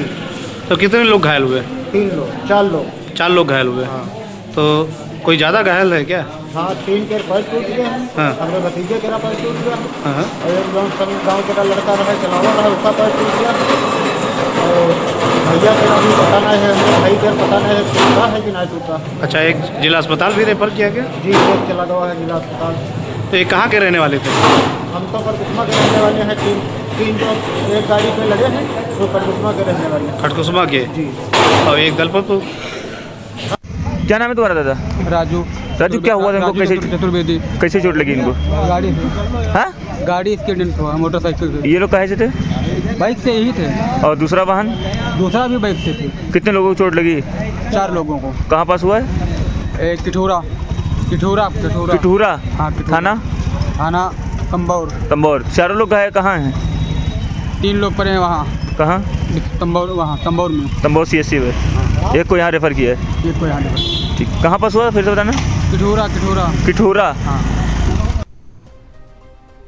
हरदोई के ग्राम कलौली में मानक के विपरीत खनन के नाम पर अवैध कार्रवाई और सड़क निर्माण के दौरान चक्रोट को डंपर से पूरी तरह क्षतिग्रस्त कर दिया गया, जिससे आसपास के किसानों की फसल भारी नुकसान झेल रही है। स्थानीय किसानों ने बताया कि ठेकेदार अनस और अरुण उर्फ छोटे के कारण हाल ही में संडीला के कताई मिल चौकी में जेसीबी और डंपर जब्त किया गया है। मौके पर पहुंचे लेखपाल वीरेंद्र पाल ने जांच के दौरान पाया कि खनन की गहराई नियमानुसार नहीं है और इससे फसल बर्बादी की मुख्य कारण बन सकती है। ग्रामीणों ने प्रशासन से तत्काल हस्तक्षेप की मांग की है ताकि खनन और सड़क निर्माण से हो रहे नुकसान को रोका जाए। विशेषज्ञों का कहना है कि खनन नियमों का पालन न होने पर मिट्टी कटाव और साथ ही फसल नष्ट करने जैसी गंभीर समस्या उत्पन्न हो सकती है। प्रशासन की ओर से फिलहाल कोई आधिकारिक प्रतिक्रिया सामने नहीं मिली है।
भागलपुर जिले के नाथनगर प्रंख क्षेत्र के नूरपुर पंचायत के हरिजन टोला में सामुदायिक चौपाल का गुर्जर जर्जर भवन भरभरा कर गिर गया। आपको बता दें, जिसमें एक ही परिवार के 4 लोग दबकर घायल हो गए हैं और जिससे ग्रामीणों की मदद से बाहर निकालकर निजी क्लिनिक में उपचार कराया गया उनका। वहीं घायल की पहचान नूरपुर हरिजन टोला निवासी किशन दास की पत्नी प्रेमलता देवी और 2 बेटी 12 वर्षीय फूल कुमारी, 8 वर्षीय मुन्नी कुमारी और 1 बेटा 2 वर्षीय शिवम कुमार शामिल है। वहीं ग्रामीणों ने बताया कि जर्जर भवन के छत के ऊपर महिला अपने बच्चों के साथ गोबर का उपला बना रही थी, तभी भवन ढह गया। इसके मलबे में 4 परिवारों के लोग दब गए हैं और ग्रामीणों की मदद से मलबा हटाकर चारों लोगों को बाहर निकाल लिया गया और साथ ही गंभीर रूप से घायलों को निजी अस्पताल भर्ती कराया गया, जहां इलाज जारी किया जा रहा है।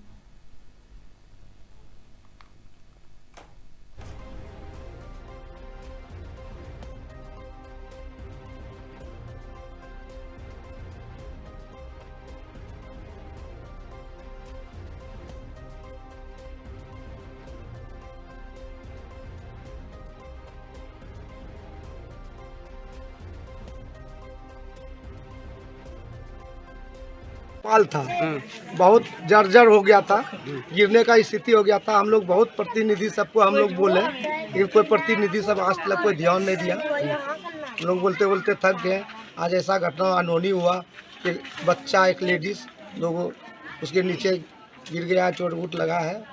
मतलब कुछ भी हो सकता था? कुछ भी हो सकता था। ये पूरे घनी आबादी में? हाँ, पूरा घनी आबादी, यहाँ 400 घर है हरिजन, लेकिन हरिजन का कोई सुनवाई नहीं होता है। क्या नाम है आपका? जनप्रतिनिधि। इसके बारे में कई बार जानकारी दास। क्या नाम आपका? क्रांति दास। चौपाल काली स्थान के पास में नूरपुर हरिजन टोला में चौपाल बना हुआ था काली स्थान के पास। अच्छा। गर्भदास जी, स्वर्गीय गर्भदास जी के घर के पास। हाँ। काली स्थान बना हुआ था। 10-15 साल हो रहा है चौपाल बनने से। इस छत के ऊपर या छत के नीचे बैठे हुए थे, आंख से हम नहीं देख पाए। हमारी बहन पुतहू थी, तो पूरा छत ही ढह गया, ऊपर से लेकर नीचे तक ढह गया। अच्छा, कितने लोग घायल हुए इसमें? इसमें 2 बच्चे, 1 महिला घायल। क्या नाम है आपका? मेरा शुभ नाम है। आपका कौन है? हमारी बहन पुतहू। किस टाइम ये घटना घटित हुई थी? घटना लगभग एक अंदाज बताइए ना। 15-20 मिनट पहले। क्या लगता है मकान पुराना होने के कारण? पुराना होने के कितने दिन पहले ये मकान बना है? 10 से 15 साल। किसके सौजन्य से कौन बनवाए थे? ये तो हम ये है क्या चीज? क्या बना था? सामुदायिक भवन।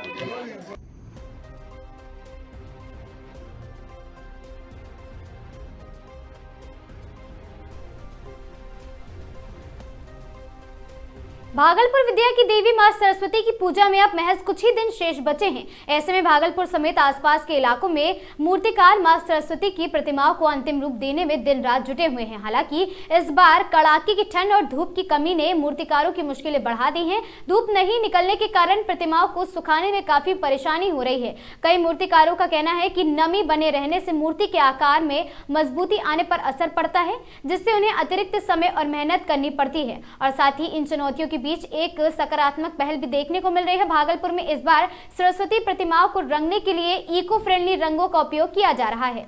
ये रंग पर्यावरण के लिए सुरक्षित है और पूजा के बाद विसर्जन के समय जल स्रोतों को नुकसान नहीं पहुंचाते हैं। मूर्तिकारों का कहना है कि परंपरा और पर्यावरण संरक्षण के बीच संतुलन बनाना जरूरी है और ठंड की कठिनाइयों के बावजूद वे समय पर सुंदर और पर्यावरण हितैषी प्रतिमाएं तैयार करने में जुटे हुए हैं।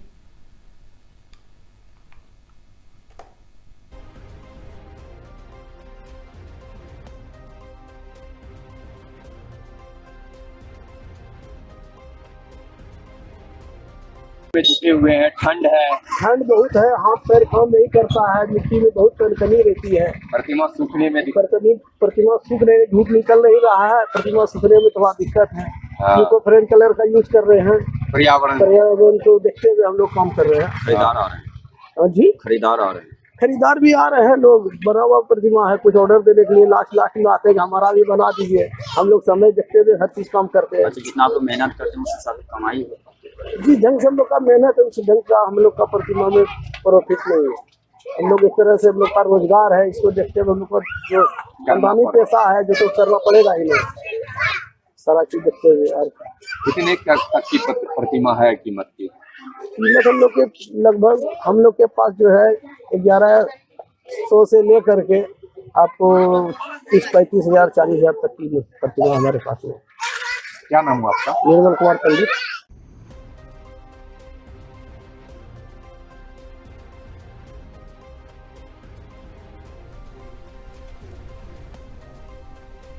भागलपुर बाखरपुर थाना क्षेत्र के धनपाल टोला स्थित महेश सिंह के आम बागान में उस समय अफरा तफरी मच गई जब एक युवक का शव पेड़ से लटका हुआ मिला है। मृतक की पहचान धनपाल टोला निवासी रामदयाल यादव के पुत्र काबिल यादव 30 वर्षीय के रूप में की गई है। शव मिलने की सूचना पर आग की तरह गांव में फैल गया हड़कंप और बड़ी संख्या में ग्रामीण मौके पर जुट गए और परिजनों ने बताया कि काबिल यादव का शव पेड़ से लटका देख वह घबरा गए और परिजनों द्वारा तुरंत ही शव को नीचे उतार दिया गया, जिसके बाद पुलिस को सूचना दी गई। इस सूचना के बाद पूरे परिवार में कोहराम मच गया। मामले में मृतक के चचेरे भाई बबलू कुमार ने काबिल यादव की हत्या का आरोप लगाया है। वहीं मृतक के छोटे भाई अंग्रेज यादव ने बताया है कि काबिल यादव पिछले कुछ महीनों से मानसिक रूप से परेशान चल रहा था। सूचना मिलते ही बाखरपुर थाना पुलिस मौके पर पहुंची घटनास्थल की जाँच शुरू की है। बाखरपुर थाना अध्यक्ष आलोक कुमार ने बताया कि आपको बता दें, आम बागान में युवक का संदिग्ध अवस्था में शव मिला है। पुलिस सभी पहलुओं से जांच कर रही है और परिजनों के लिखित आवेदन के आधार पर आगे की कार्रवाई की जाएगी। फिलहाल शव कब्जे में लेकर पोस्टमार्टम के लिए भेज दिया गया है।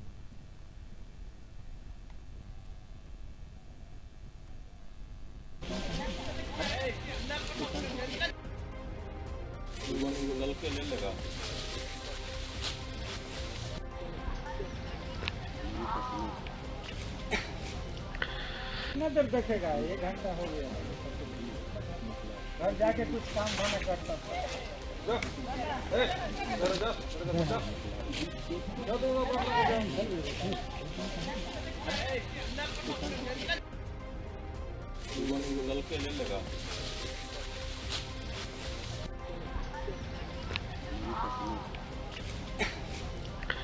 नजर देखेगा, 1 घंटा हो गया, घर जाके कुछ काम धाम करता था।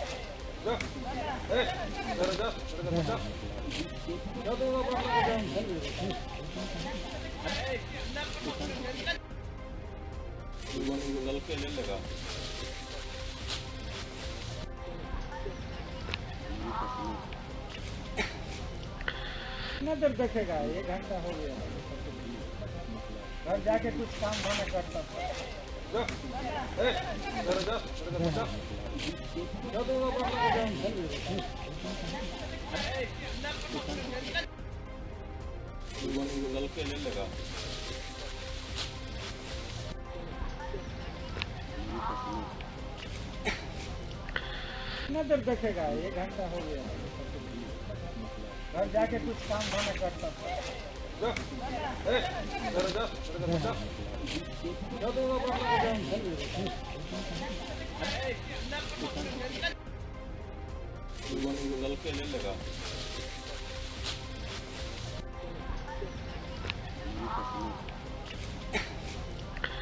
नजर देखेगा, 1 घंटा हो गया, घर जाके कुछ काम धाम करता था।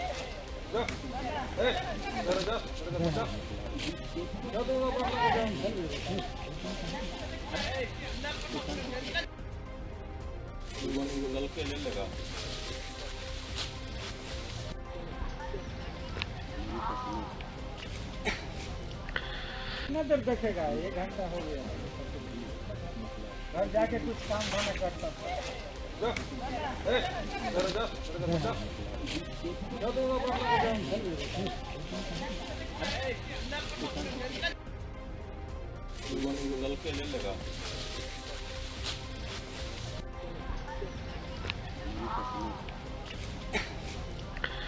नजर देखेगा, 1 घंटा हो गया, घर जाके कुछ काम धाम करता था।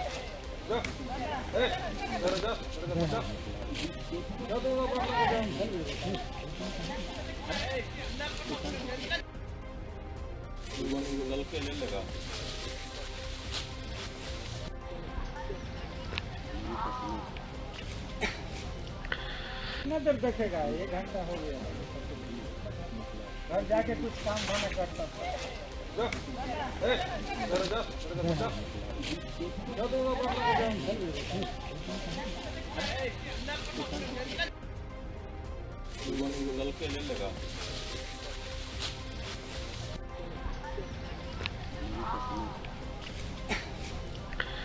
कितना देर देखेगा? 1 घंटा हो गया।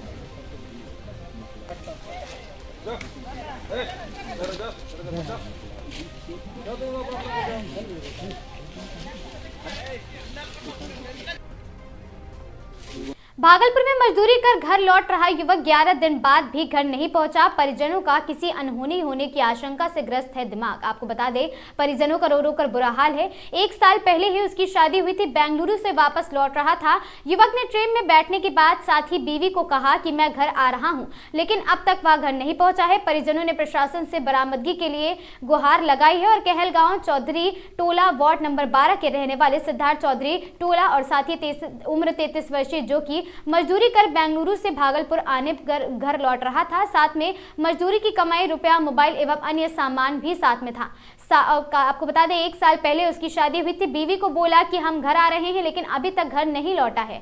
मामले को लेकर सिद्धार्थ के भाई सोनू चौधरी ने बताया कि सिद्धार्थ मजदूरी करने के लिए बेंगलुरु गया हुआ था। वापस लौटने के लिए बेंगलुरु के ट्रेन में बैठा था और मोबाइल उसका ऑफ बताया जा रहा है। 11 दिन हो गए हैं। परिजनों को किसी तरह की अनहोनी की आशंका ग्रस्त है। वह प्रशासन, सरकार और रेलवे प्रशासन से अपने भाई की बरामदगी के लिए गुहार लगा रहे हैं और इसे लेकर उनके भाई ने पटना के दानापुर और साथ ही आरपीएफ थाना को इसकी जानकारी दी है। इसके भाई ने कहा कि हो सकता है उन्हें गलत नशा लगता हो और साथ ही हो सकता है ऐसा भी हो कि नशे की लत लगकर अनैतिक कार्य में वे लगा दिया गया उन्हें, या फिर उनसे पैसे, मोबाइल एवं अन्य सामान छीनकर उनकी हत्या कर दी गई हो। तो इन सभी बातों को लेकर कि किसी अनहोनी की आशंका से पूरा परिवार ग्रस्त है। परिजनों का रो रो कर बुरा हाल है। वह ठीक से खाना पीना नहीं खा रहे हैं और उनके कुशल सकुशल और घर लौटने की बात कही जा रही है।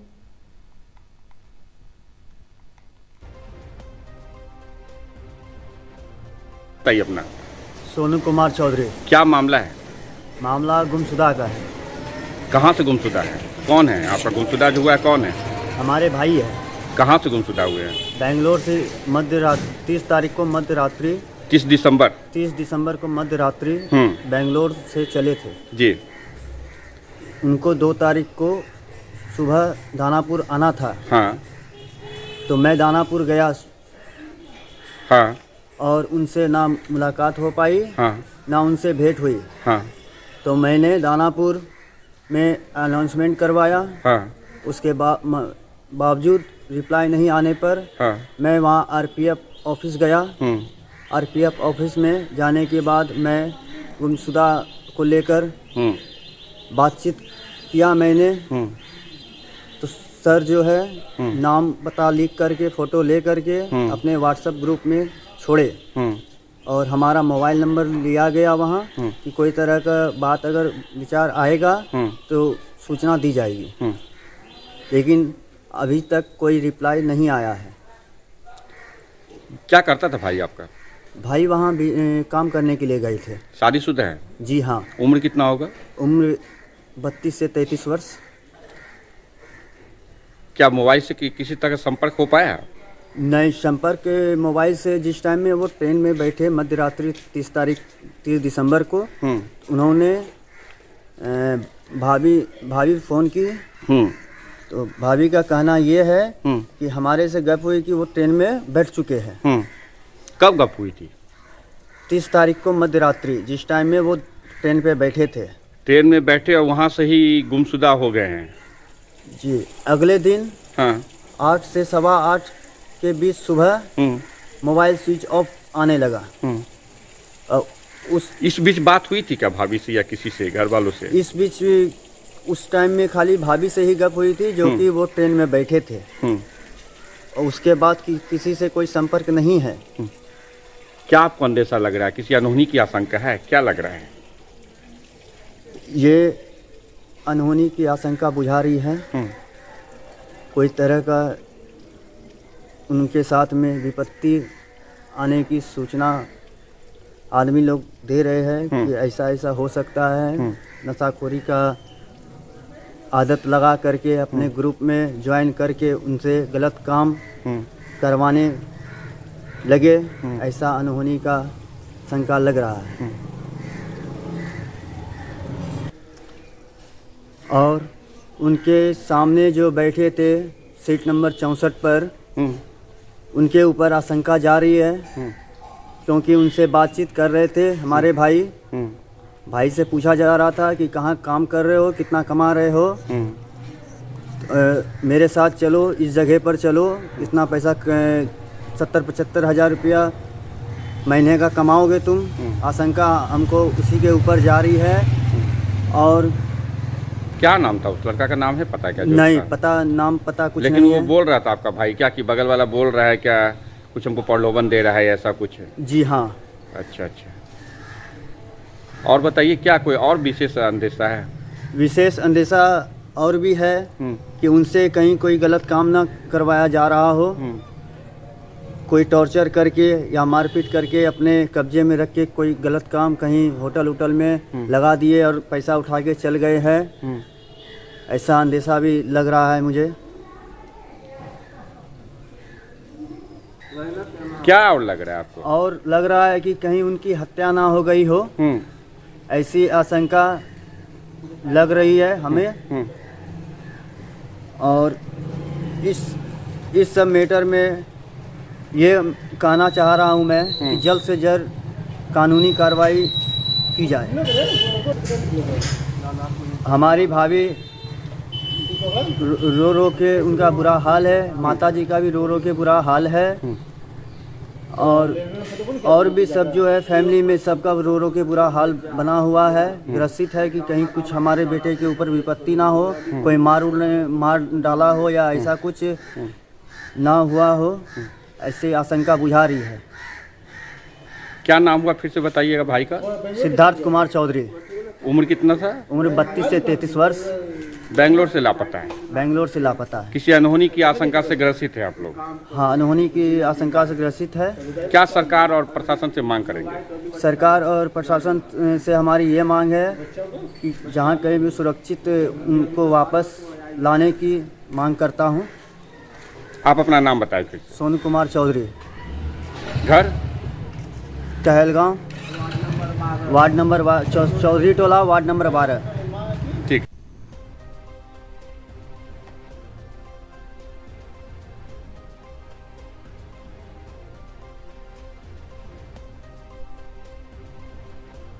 बताइए अपना।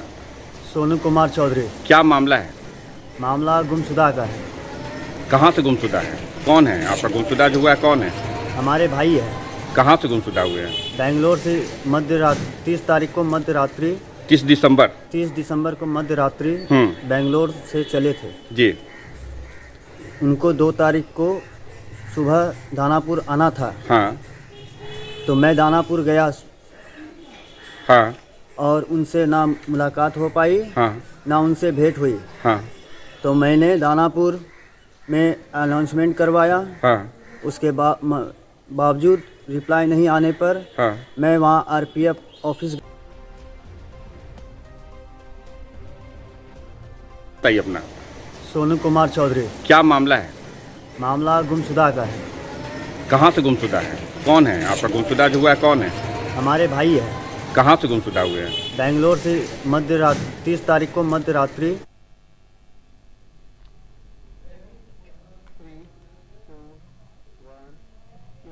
भागलपुर जिले के सुल्तानगंज प्रखंड के अर्जुनगंज और साथ ही हर वर्ष की भांति इस वर्ष भी यहां पर ज्ञान ज्योति वार्षिक क्विज प्रतियोगिता का आयोजन किया गया। इस कार्यक्रम में मुख्य अतिथि के रूप में स्थानीय विधायक प्रोफेसर ललित नारायण मंडल, उप सभापति नीलम देवी थे। कार्यक्रम का शुभारंभ स्थानीय विधायक प्रोफेसर ललित नारायण मंडल एवं नगर उप सभापति नीलम देवी ने दीप प्रज्वलित करते हुए किया है। इस कार्यक्रम में मंचा सीन मुंगेर जिले के श्रम संसाधन पदाधिकारी विक्रम कुमार और साथ ही कुटीदार संघ के महासचिव रंजीत कुमार, चंद्रशेखर का हर वर्ष भांति हो रहा है और इस मौके पर क्या छात्र छात्राओं का संदेश देना चाहेंगे? इस ज्ञान ज्योति पुस्तकालय में करवाने में जो हमारे गांव के जो क्विज प्रतियोगिता के जो भी सदस्यगण हैं और हमारे ग्रामीण जो भी युवाओं का काफ़ी अहम योगदान रहा है, जिससे इतना भव्य कार्यक्रम को हम लोग सफल बनाए। और बच्चों को यही संदेश देना चाहते हैं कि जो भी बच्चे सफल हुए हैं उसमें बहुत बहुत बधाई देता हूँ, और जो भी वो सफल हुए हैं उन्हें मैं कहना चाहता हूँ कि वो अपनी तैयारी को दोगुनी कर दे, जिससे वह आगे टॉप 1 में जगह बनाए। बस इसी तरह अपना तैयारी करते रहिए। नाम बता दें। रंजीत। का बहुत मेहनत करने का एक अनुभूति बच्चों को मिलता है। जो प्राइज जीत पाए, जो प्राइज नहीं जीत पाए, वो सब अपने आप में सर्वश्रेष्ठ है। बस कुछ ही नंबर का फासला होता है टॉपर्स में, और तो प्राइज नहीं ले पाते। इसलिए किसी को निराश होने का जरूरत नहीं है। सभी स्टूडेंट नाम बता दें अपना। सब इंस्पेक्टर हुआ, बहुत अच्छा लगा। विद्यार्थियों के हित की बात यह है, विद्यार्थी अच्छा करेगा, बहुत पढ़ता है। अभिजीवन के सभी जो इसके इस संस्था में जुड़े हुए हैं उनको हम बहुत बहुत धन्यवाद देते हैं। इस तरह का काम करते रहिए, जिससे अभिजीवन का और पूरे सीतांगन का विद्यार्थी आगे बढ़ेगा और विकास उसका होगा और अच्छा नौकरी करेगा और विकास होगा। धन्यवाद। में इस तरह का कार्यक्रम है, क्या संदेश देना चाहेंगे आम जनता? माननीय विधायक ललित नारायण मंडल जी प्रतियोगिता में तीनों बहनों को सम्मानित कर रहे हैं। बहुत अच्छा से चूज हुआ बहुत अच्छा लगा। और सभी दल के आदमी, सभी नेता आदमी आए, विधायक भी आए। हम नगर परिषद से डिप्टी मेयर नीलम देवी और उपस्थित हैं। और यहाँ का जो क्यूज में भाग लिए वह बच्चा को धन्यवाद देती हूँ। और यहाँ का जो मास्टर है, प्रिंसिपल है और प्रोफेसर है, सबको धन्यवाद देती हूँ ऐसा प्रोग्राम रखने के लिए, जो कि बहुत अच्छा से बच्चा यूज किए और बहुत अच्छा लगा।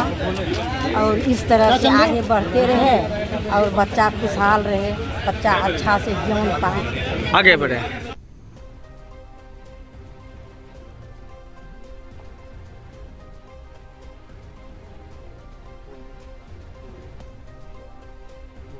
भागलपुर में विकास को लेकर दिए गए गोड्डा सांसद निशिकांत दुबे के हालिया बयानों ने राजनीतिक हलकों में नई बहस छेड़ दी है। और साथ ही बीजेपी की कार्यकर्ताओं ने प्रेस वार्ता के माध्यम से कहा है कि नगर विधायक रोहित पांडे द्वारा मकर संक्रांति दही चूड़ा भोज और साथ ही लाजपत पार्क मैदान में आयोजित कार्यक्रम के दौरान गोड्डा सांसद निशिकांत दुबे द्वारा दिए गए संबोधन में यह दावा किया गया है कि वर्ष 1995 के बाद भागलपुर में कोई विकास कार्य नहीं हुआ है। इस बयान को भ्रामक और तथ्यों से परे बताया गया है। उन्होंने साफ कहा है कि भागलपुर को स्मार्ट सिटी का दर्जा मिलना, विक्रमशिला सेतु के समांतर नया पुल और साथ ही 4 लेन सड़कें, सुपर स्पेशलिटी अस्पताल, विद्युत नेटवर्क का विस्तार और अनेक विकास योजनाएं किसी एक व्यक्ति की देन नहीं है। ये सभी कार्य पूर्व सांसदों, विधायकों और कार्यकर्ताओं के सामूहिक प्रयासों का परिणाम है। उन्होंने यह भी कहा है कि ऐसे बयान न केवल इतिहास को नकारेंगे बल्कि नकारने का प्रयास है, बल्कि पार्टी कार्यकर्ताओं की भावनाओं को आहत करते हैं। कार्यक्रम में लगाए गए बैनर और साथ ही पोस्टरों में केंद्रीय व प्रदेश नेतृत्व की उपेक्षा से भी संगठनात्मक मर्यादा के खिलाफ बताया गया। और साथ ही अंत में कहा गया कि भागलपुर की जनता सकारात्मक राजनीति, विकास और संगठनात्मक एकता चाहती है।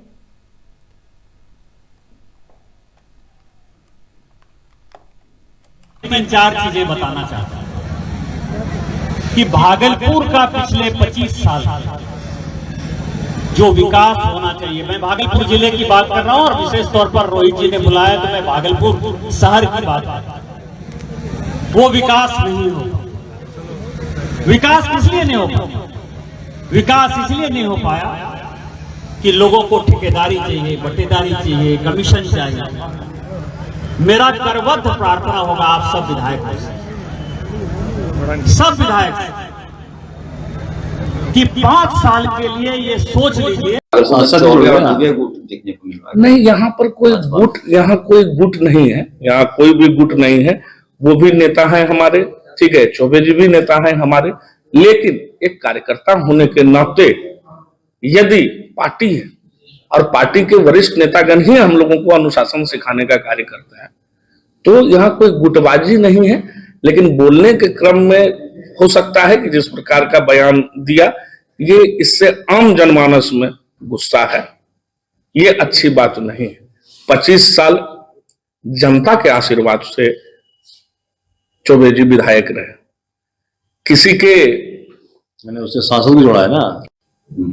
सर्वप्रथम आप सभी को यह बता रहा हूं कि यह जो आज का प्रेस वार्ता रखा गया है, कल भागलपुर के नगर विधायक श्री रोहित पांडे जी के द्वारा लाजपत पार्क में मकर संक्रांति दही चूड़ा का भोज का कार्यक्रम रखा गया था।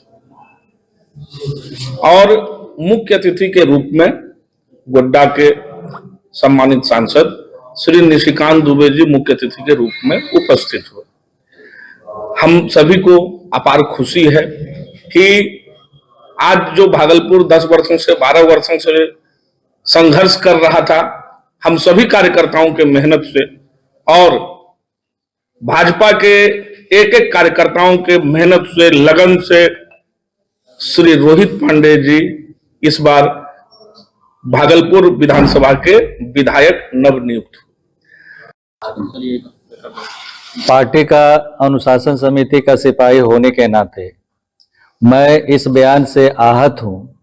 मैं ही आहत नहीं हूं, यहाँ का जनता जो एनडीए समर्थक है और इससे जो लाभ ले रहा है इस सरकार से, वो सभी लोग भागलपुर वासी, यहाँ तक कि बिहार के लोग भी सुने होंगे तो वो भी आहत होंगे इनके बयान से। इनका बयान बचकाना है, इनको ऐसे बयान से बचना चाहिए और अपने बयान को वो विरोधाभास जो विपक्ष के ये पक्ष में जो बयान होना चाहिए, जो विपक्ष लोग जैसी भाषा बोलते हैं, विपक्ष की भाषा इनको नहीं बोलना चाहिए, बयान को वापस लेना चाहिए।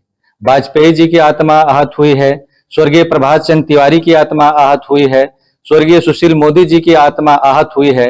एनडीए सरकार के अंग के आप एमपी हैं और एमपी एक तरफ आप दहाड़ते हैं कि पूरे विश्व में हमारी पार्टी अच्छा काम कर रही है और डंका बजा रहे हैं। और ये देखिए भागलपुर में क्या चीज नहीं है, कृषि जगत में डेवलप नहीं हुआ है, कि स्वास्थ्य जगत में डेवलप नहीं हुआ है, कि शिक्षा के जगत में डेवलप नहीं हुआ है, यातायात में डेवलप नहीं हुआ है, कि विधि व्यवस्था में डेवलप नहीं हुआ है। 3 दिन में 72 घंटा के अंदर कोई भी क्राइम होता हो, चाहे मर्डर केस हो, अपहरण हो या बलात्कार का केस हो, 3 दिन में मुजरिम आपके सामने होता है। इस तरह से विधि व्यवस्था है। पहले को हमारा पुलिस प्रशासन कुछ था, अभी 4 गुना जो है कि बढ़ गया। सीमा पर देख लीजिए हम लोग कितना सुरक्षित है। सुपर सिटी हॉस्पिटल देख लीजिए, आपको दिखाई पड़ना चाहिए। आपको शिक्षा जगत में देख लीजिए, स्कूल का व्यवस्था देख लीजिए, कितना टैलेंट सब जो है कि ये हो रहा है, IAS IPS निकल रहा है, आपको विकास नहीं दिखाई पड़ रहा। ये बचकाना बयान से आपको बचना चाहिए सांसद जी, और पार्टी विरोधी, एनडीए विरोधी बात आपको नहीं करना चाहिए। आपको आगे राजनीति अगर करना है तो खुल करके आइए, हम लोग आपके साथ हैं। आप आगे चलिए, हम लोग पीछे चलने के लिए तैयार हैं। आप सम्मानित सांसद हैं, एक तरफ आप सम्मानित सांसद का आपको जो है कि ये मेडल मिलता है, और दूसरी तरफ कहते हैं कि 25 साल से हमारा जो है कोई विकास नहीं हुआ। ये दुर्भाग्यपूर्ण बयान है। ऐसे बयान से आपको बचना चाहिए और इस बयान को आपको वापस लेना चाहिए एनडीए के पक्ष में और भागलपुर के जनता और कार्यकर्ता के पक्ष में और पार्टी हित के पक्ष में। ऐसे बयान को जल्द से जल्द वापस लेना चाहिए। मैं गोड्डा के माननीय सम्मानित सांसद बड़े भाई निशिकांत दुबे जी का इस बात का से मैं असहज महसूस कर रहा हूं एज ए भाजपा कार्यकर्ता, कि उन्होंने कहा कि भागलपुर जिला में 25 साल से विकास नहीं हो रहा है। तो मुझे ये बताया जाए, वो प्रभात चंद्र तिवारी जो 1980 में भारतीय जनता पार्टी की स्थापना हुई, उस में फोटो में आगे पंक्ति में बैठे हुए हैं आडवाणी जी, अटल जी सबके साथ। आप ये बताइए, वो सुशील मोदी जी, जो सुशील मोदी जी ने पूरे बिहार का विकास किया, पूरे बिहार के बजट को देखा, उन्होंने भी भागलपुर का प्रतिनिधित्व किया, उन्होंने भी भागलपुर का प्रतिनिधित्व किया। तो उन्होंने जो कहा कि पूरे भागलपुर जिला, खासकर भागलपुर शहर में विकास नहीं हुआ है 25 सालों में जितना होना चाहिए।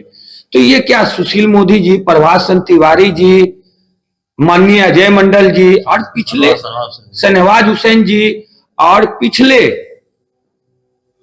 ये 12 साल से हमारे माननीय प्रधानमंत्री मोदी जी प्रधानमंत्री हैं, ठीक है, उनके शासनकाल में ये विक्रमशिला के समानांतर पुल ये कहां से आया? ये विकास नहीं है तो क्या हुआ?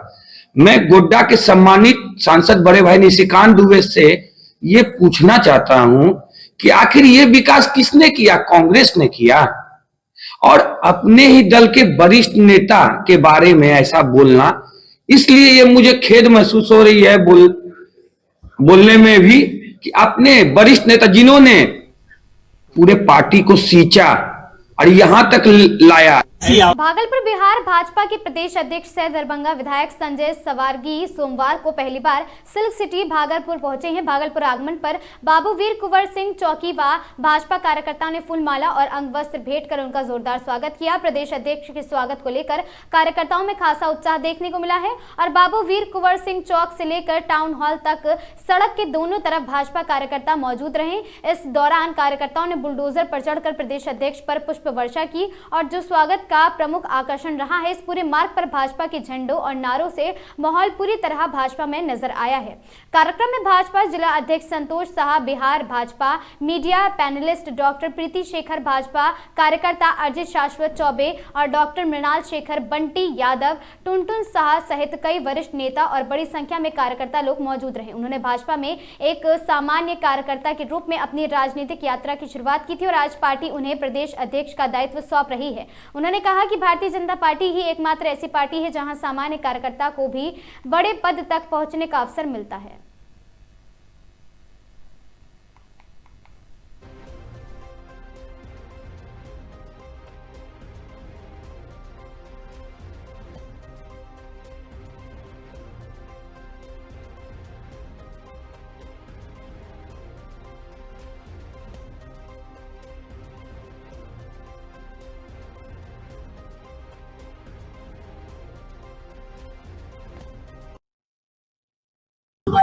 पहली बार सिल्क सिटी आना हुआ है।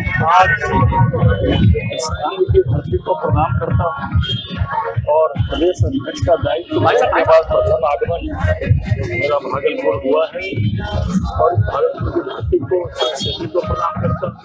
कार्यकर्ताओं में अतीब उत्साह है।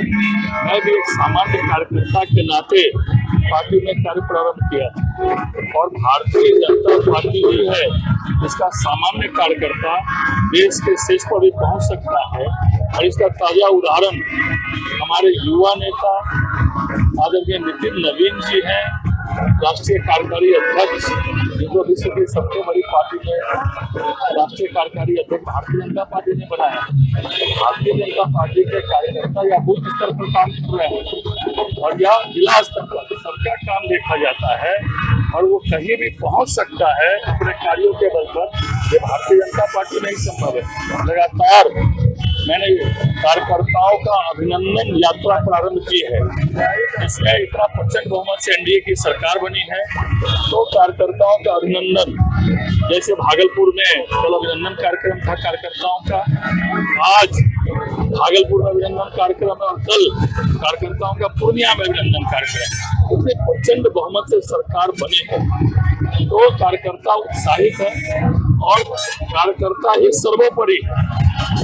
आज एनडीए की सरकार के प्रचंड बहुमत से बनी संगठन का सरकार से समन्वय रहे, कार्यकर्ताओं की बात निश्चित रूप से सरकार में सुनी जाए और भारतीय जनता पार्टी कैसे और आगे बढ़े, यही मेरा काम है, उसी काम में मैं तैयारी क्या है?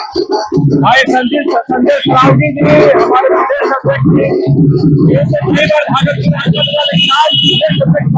पहली बार भागलपुर धरती पर आ रहे हैं। हम पूरे भाजपा परिवार एक साथ उत्साहित होकर के यहाँ वीर कुंवर सिंह पार्क से लेकर के और टाउन हॉल तक का उनका यात्रा होगा, शोभा यात्रा होगा।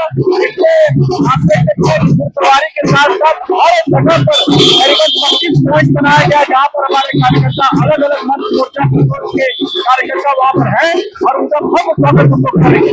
यहाँ से लेकर जाएंगे और समाज के भी अलग अलग देश के लोगों ने अलग अलग जगह पर उनका स्वागत रखना है। ये बहुत बड़ी बात है, समाज के सामने आया है भारतीय जनता पार्टी के साथ।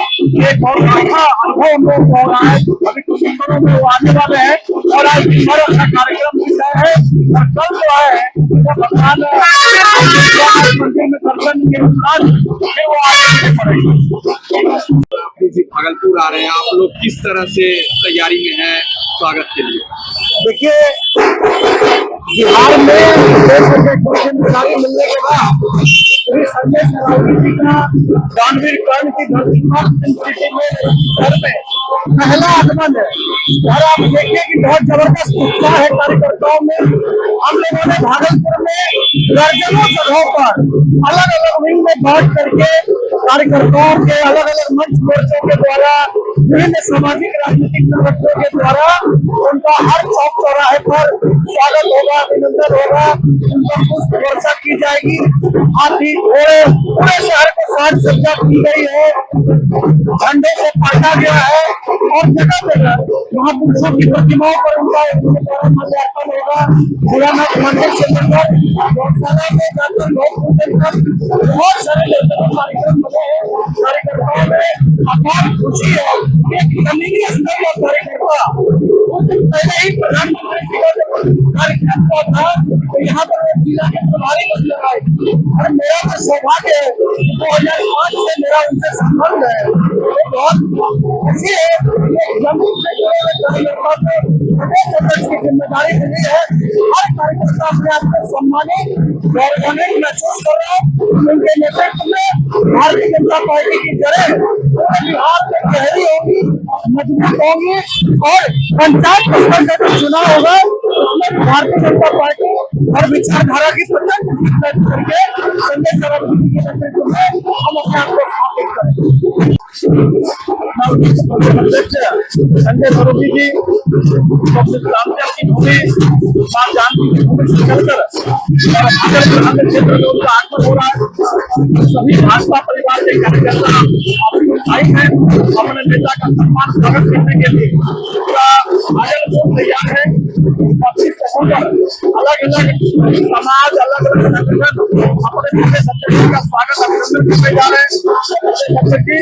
साउथ सभागार तो आज अटल सभागार रखे हैं वहाँ पहुंचेंगे और बिहार में जो कार्यकर्ताओं ने अपन प्रयास करके बिहार के सरकार बनाने का काम किया है। ऐसे तमाम कार्यकर्ताओं का लेकर कार्यकर्ताओं का अब सम्मान करेंगे। कार्यकर्ता सम्मान समारोह में भाग लेंगे, सभी कार्यकर्ताओं का सम्मान करेंगे और कार्यकर्ता अपने नेता का सम्मान करेंगे।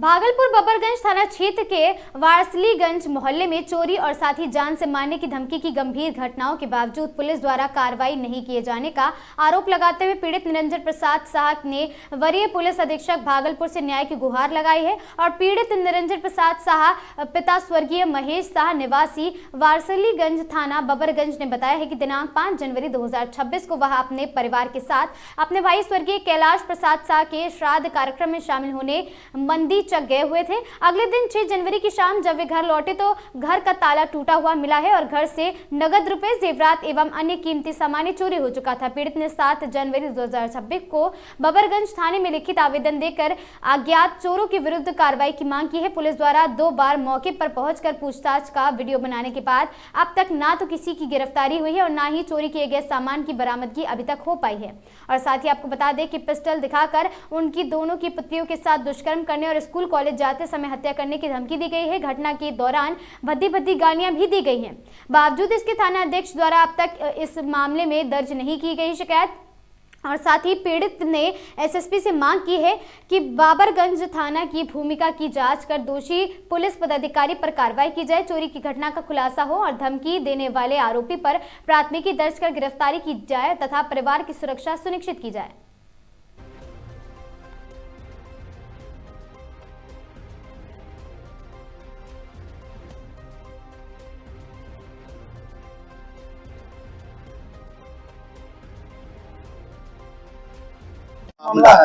मामला ये था कि 5 तारीख को हम लोग बड़े भाई के श्राद्ध में मुंडीचक गए थे और मंगलवार को हम शाम में 5 बजे करीब अपने घर जब आए तो पूरा घर का ताला टूटा हुआ था, गेट सटा हुआ था। जब खोले तो पूरा सामान बिखरा हुआ था। घर से पहनने वाला जो जेवर था, 5-6 जोड़ा कान का टॉप्स, गला का चैन खोल के रखे हुए थे, पत्नी का कंगन था, वो सब वो अलमीरा में था। और स्कूल में फीस जमा करने के लिए रुपया रखे थे सेंटेसा स्कूल में, उसमें 55,000 रुपया कैश था, 50 से 55,000 रुपया कैश था। सारा सामान अलमीरा का तोड़ के, अंदर का लॉक तोड़ के सारा सामान उठा लिया, किचन का सारा बर्तन उठा लिया, बक्सा संदूक जो था वो तोड़ करके पूरा पीतल का, कांसे का जो सामान था वो भी सब निकाल लिया, मोबाइल भी ले लिया, मोबाइल का चार्जर तक ले लिया। और हम आवेदन जाके थाना में दिए, तो आवेदन देने के बाद 2 बार पुलिस आए भी घर पे, वीडियो भी बनाए पूरा सामान का, पूरा घर का वीडियो बनाए। फिर दोनों के देने के बाद फिर रात में जो है एक शिवम कुमार उर्फ शिवा हमारे मकान के पीछे 4-5 लड़का के साथ, वो हमेशा बीएस पीते रहते हैं, घूमते रहते हैं।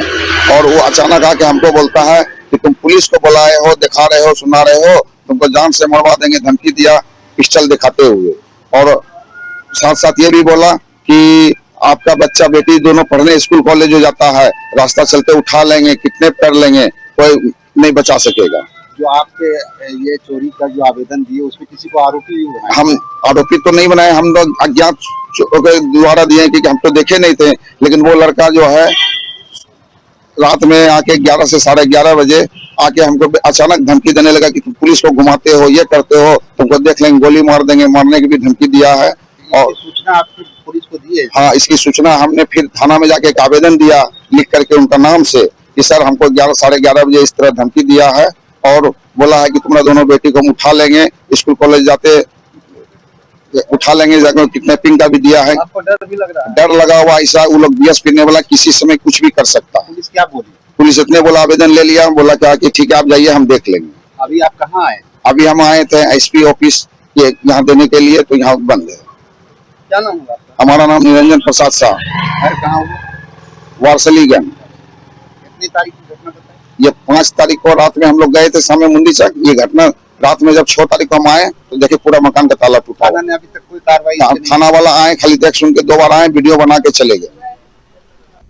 भागलपुर भाजपा के प्रदेश अध्यक्ष बनने के बाद संजय सरवागी पहली बार सिल्क सिटी भागलपुर पहुंचे। भागलपुर पहुंचते ही भाजपा कार्यकर्ताओं ने ढोल नगाड़े, फूल माला और से जोरदार उनके नारों के साथ उनका भव्य स्वागत किया। शहर का माहौल पूरी तरह भाजपा में नजर आया है। मीडिया से बातचीत के दौरान प्रदेश अध्यक्ष संजय सरवागी ने राष्ट्रीय जनता दल पर जमकर हमला बोला। उन्होंने कहा कि बिहार विधानसभा चुनाव में राजद का सुपड़ा साफ होने उसके अपने कार्यकर्ताओं की वजह से हो रहा है। और साथ ही सरवागी ने आरोप लगाया है कि राजद के कार्यकर्ता पार्टी की नीतियों और नेतृत्व में से नाराज थे, इसी कारण जनता ने भी उन्हें नकार दिया है। और साथ ही प्रदेश अध्यक्ष ने कहा कि भाजपा संगठन के तौर पर लगातार काम कर रही है और कार्यकर्ता की मेहनत से पार्टी को जनता का भरोसा मिला है। उन्होंने दावा किया है कि आने वाले समय में भाजपा बिहार में और मजबूती के साथ आगे बढ़ेगी।